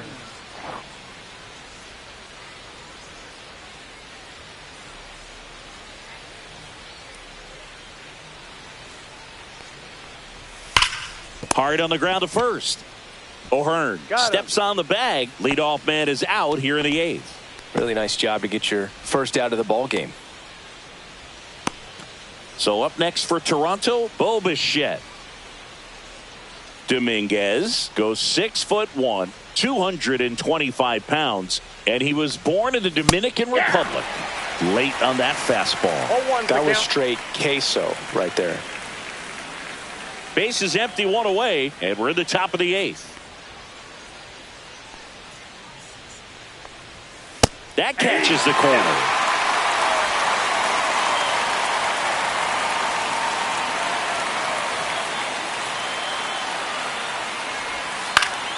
Fights that one away, and the count remains 0-2.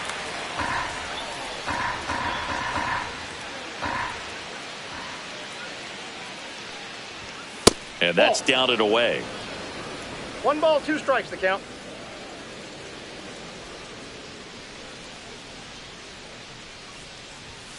Fouls it off, still 1-2.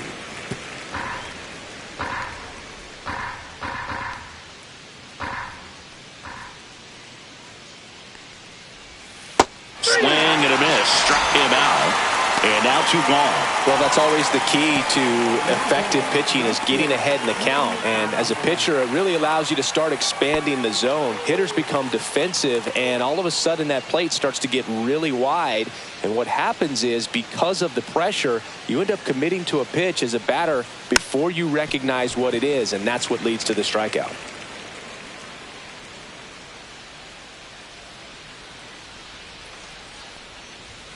Swing and a miss. Love to see it. Power versus power right there. Foul ball, still 0-2.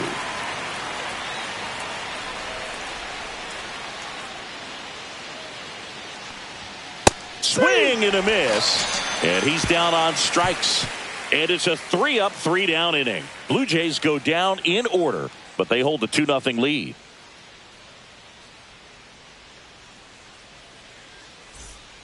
Back now, new pitcher on the mound as we roll into the bottom of the 8th, Jimmy Garcia. Now pitching for Toronto, number 93, Jimmy Garcia. And into the box for Baltimore, Colton Cowser. Right fielder, Colton Cowser. Swings and misses, and 1 down below the zone. It's been tough for the offense so far, but you can't get frustrated. You got to find a way to shake it off, go up there and relax. That's the only way you're going to be able to put runs up on the board. Right through there for a strike. Movement in the Blue Jays bullpen. Jeff Hoffman, the closer of the staff, is getting loose to finish this one off.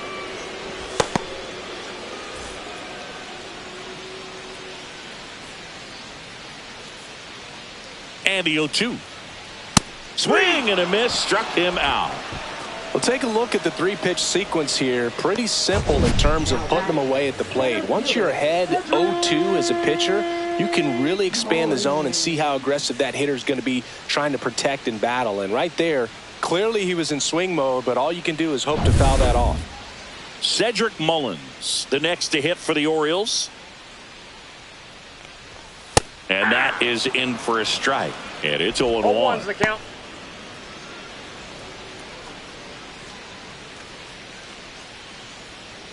The Jays holding on to a 2-run lead here, the bottom half of the 8th inning.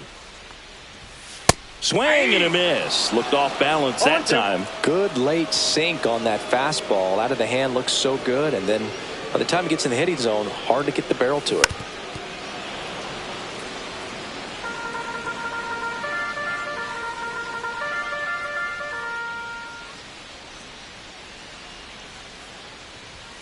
And he couldn't hold back. He's rung up on strikes. Well, this is exactly what you're looking for from your bullpen arm when you roll them out there to start a new inning, hold on to a small lead. Just such a stabilizing effect. And not only get the first 2 hitters, but to strike them out. That gives everyone on defense a big boost of confidence. Westberg at the plate now. That's ball 1.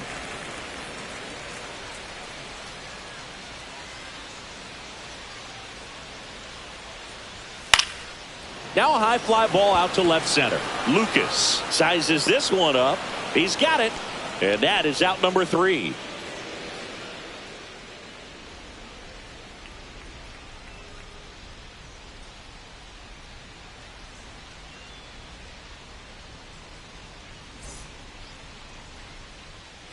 All set to start the 9th in this one. And here's the first baseman, Vladimir Guerrero Jr.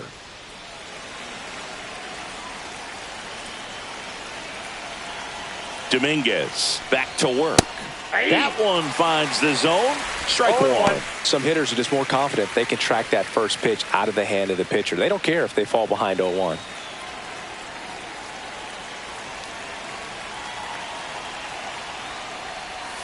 Next offering upstairs. The guy at the plate could recognize slider out of the hand. Didn't stay in the tunnel very long in terms of depth and perception. He knew right away it was an off-speed pitch. And a 1-1. And it's fouled away.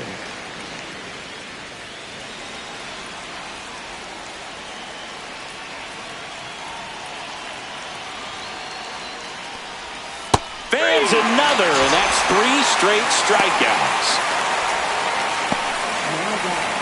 Will Wagner digs in now. He's already homered here in this one.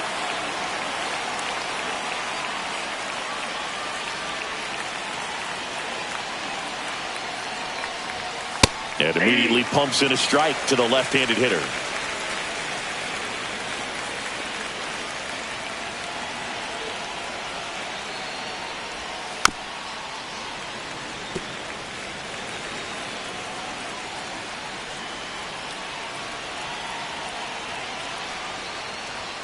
That misses the zone, and it's 1-2. Well, he missed badly with that 0-2 fastball. Hitter has to understand, probably wants to try to put him away with that pitch, so got to stay ready for it.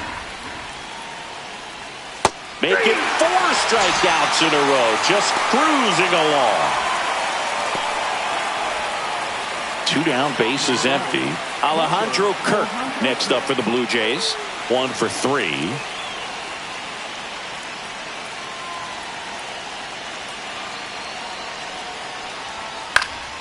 And first offering is fouled off.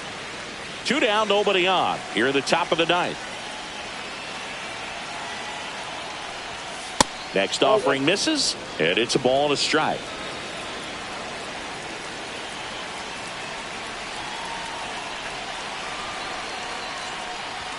Just missed. It's a tough pitch, but in terms of the best pitch you're going to get to hit in the at-bat, that fastball was down enough where you're going to catch up to one. That's the one. When he elevates, hitters aren't touched it. 2 down, nobody on. Swing and a pop-up. Foul territory for the catcher. Rutschman makes the grab, and that's the inning. 3 up, 3 down that time. And 9-1-2 scheduled to lead off the bottom of the 9th. Blue Jays 2 and the Orioles nothing.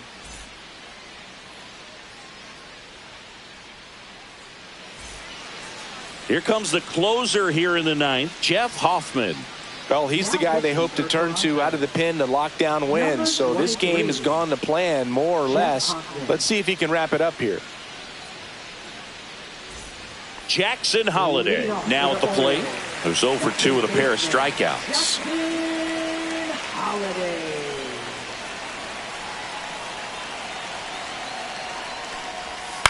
On the ground right side, and that's a foul ball. Hoffman, an all-star a season ago. He features a slider, a four-seamer, a splitter, and he works in a sinker. Next offering is fouled back.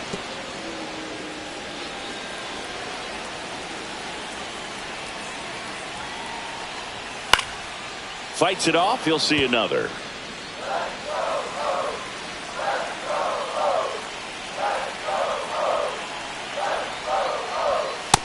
Ball, that's out.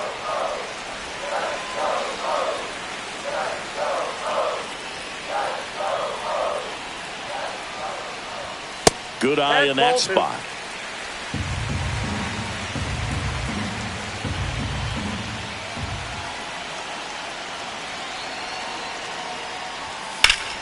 And foul ball.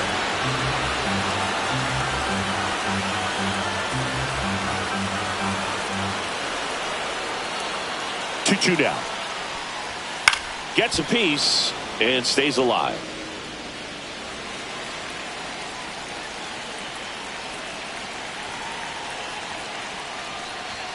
That's a little bit low.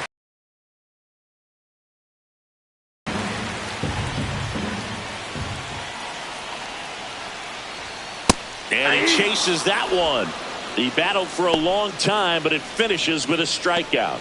You can't be mad at yourself after an at-bat like that one. Well, the first batter, it's always a big one for the closer. I mean, you get that punch out, you get settled in, you feel like you're in command out there on the mound from the jump, and kind of prevents any doubt from creeping into your mind or the fielders that are playing behind you that, you know, you're going to wrap this thing up. Henderson, the next to hit, takes ball 1. The Orioles trailing by 2. We're in the last half of the 9th inning. Foul ball there.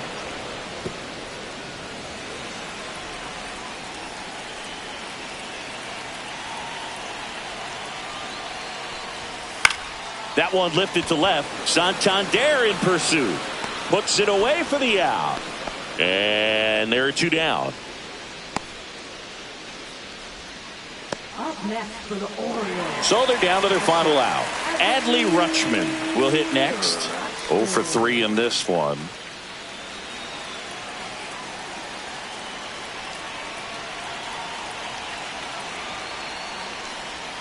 There's a strike at the knees. It's 0-1. Well, a good slider from an opposite-handed pitcher has to stay in that tunnel just a little bit longer. Otherwise, recognition can cause you to barrel it up. And right there, the hitter clearly couldn't do anything with it.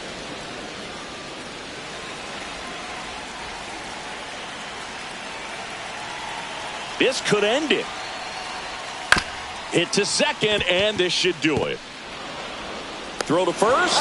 Ball game. And the Blue Jays use 3 pitchers to combine for the shutout. Well, a low-scoring ball game in this one. 2-0 game, few errors, pretty clean. That's kind of what you want to see in terms of defense and pitching. A couple of runs was all it took to get the W today. 2-0 your final here in this one. For Chris Singleton and our entire outstanding crew here at MLB The Show, I'm John Shambi. We'll see you soon.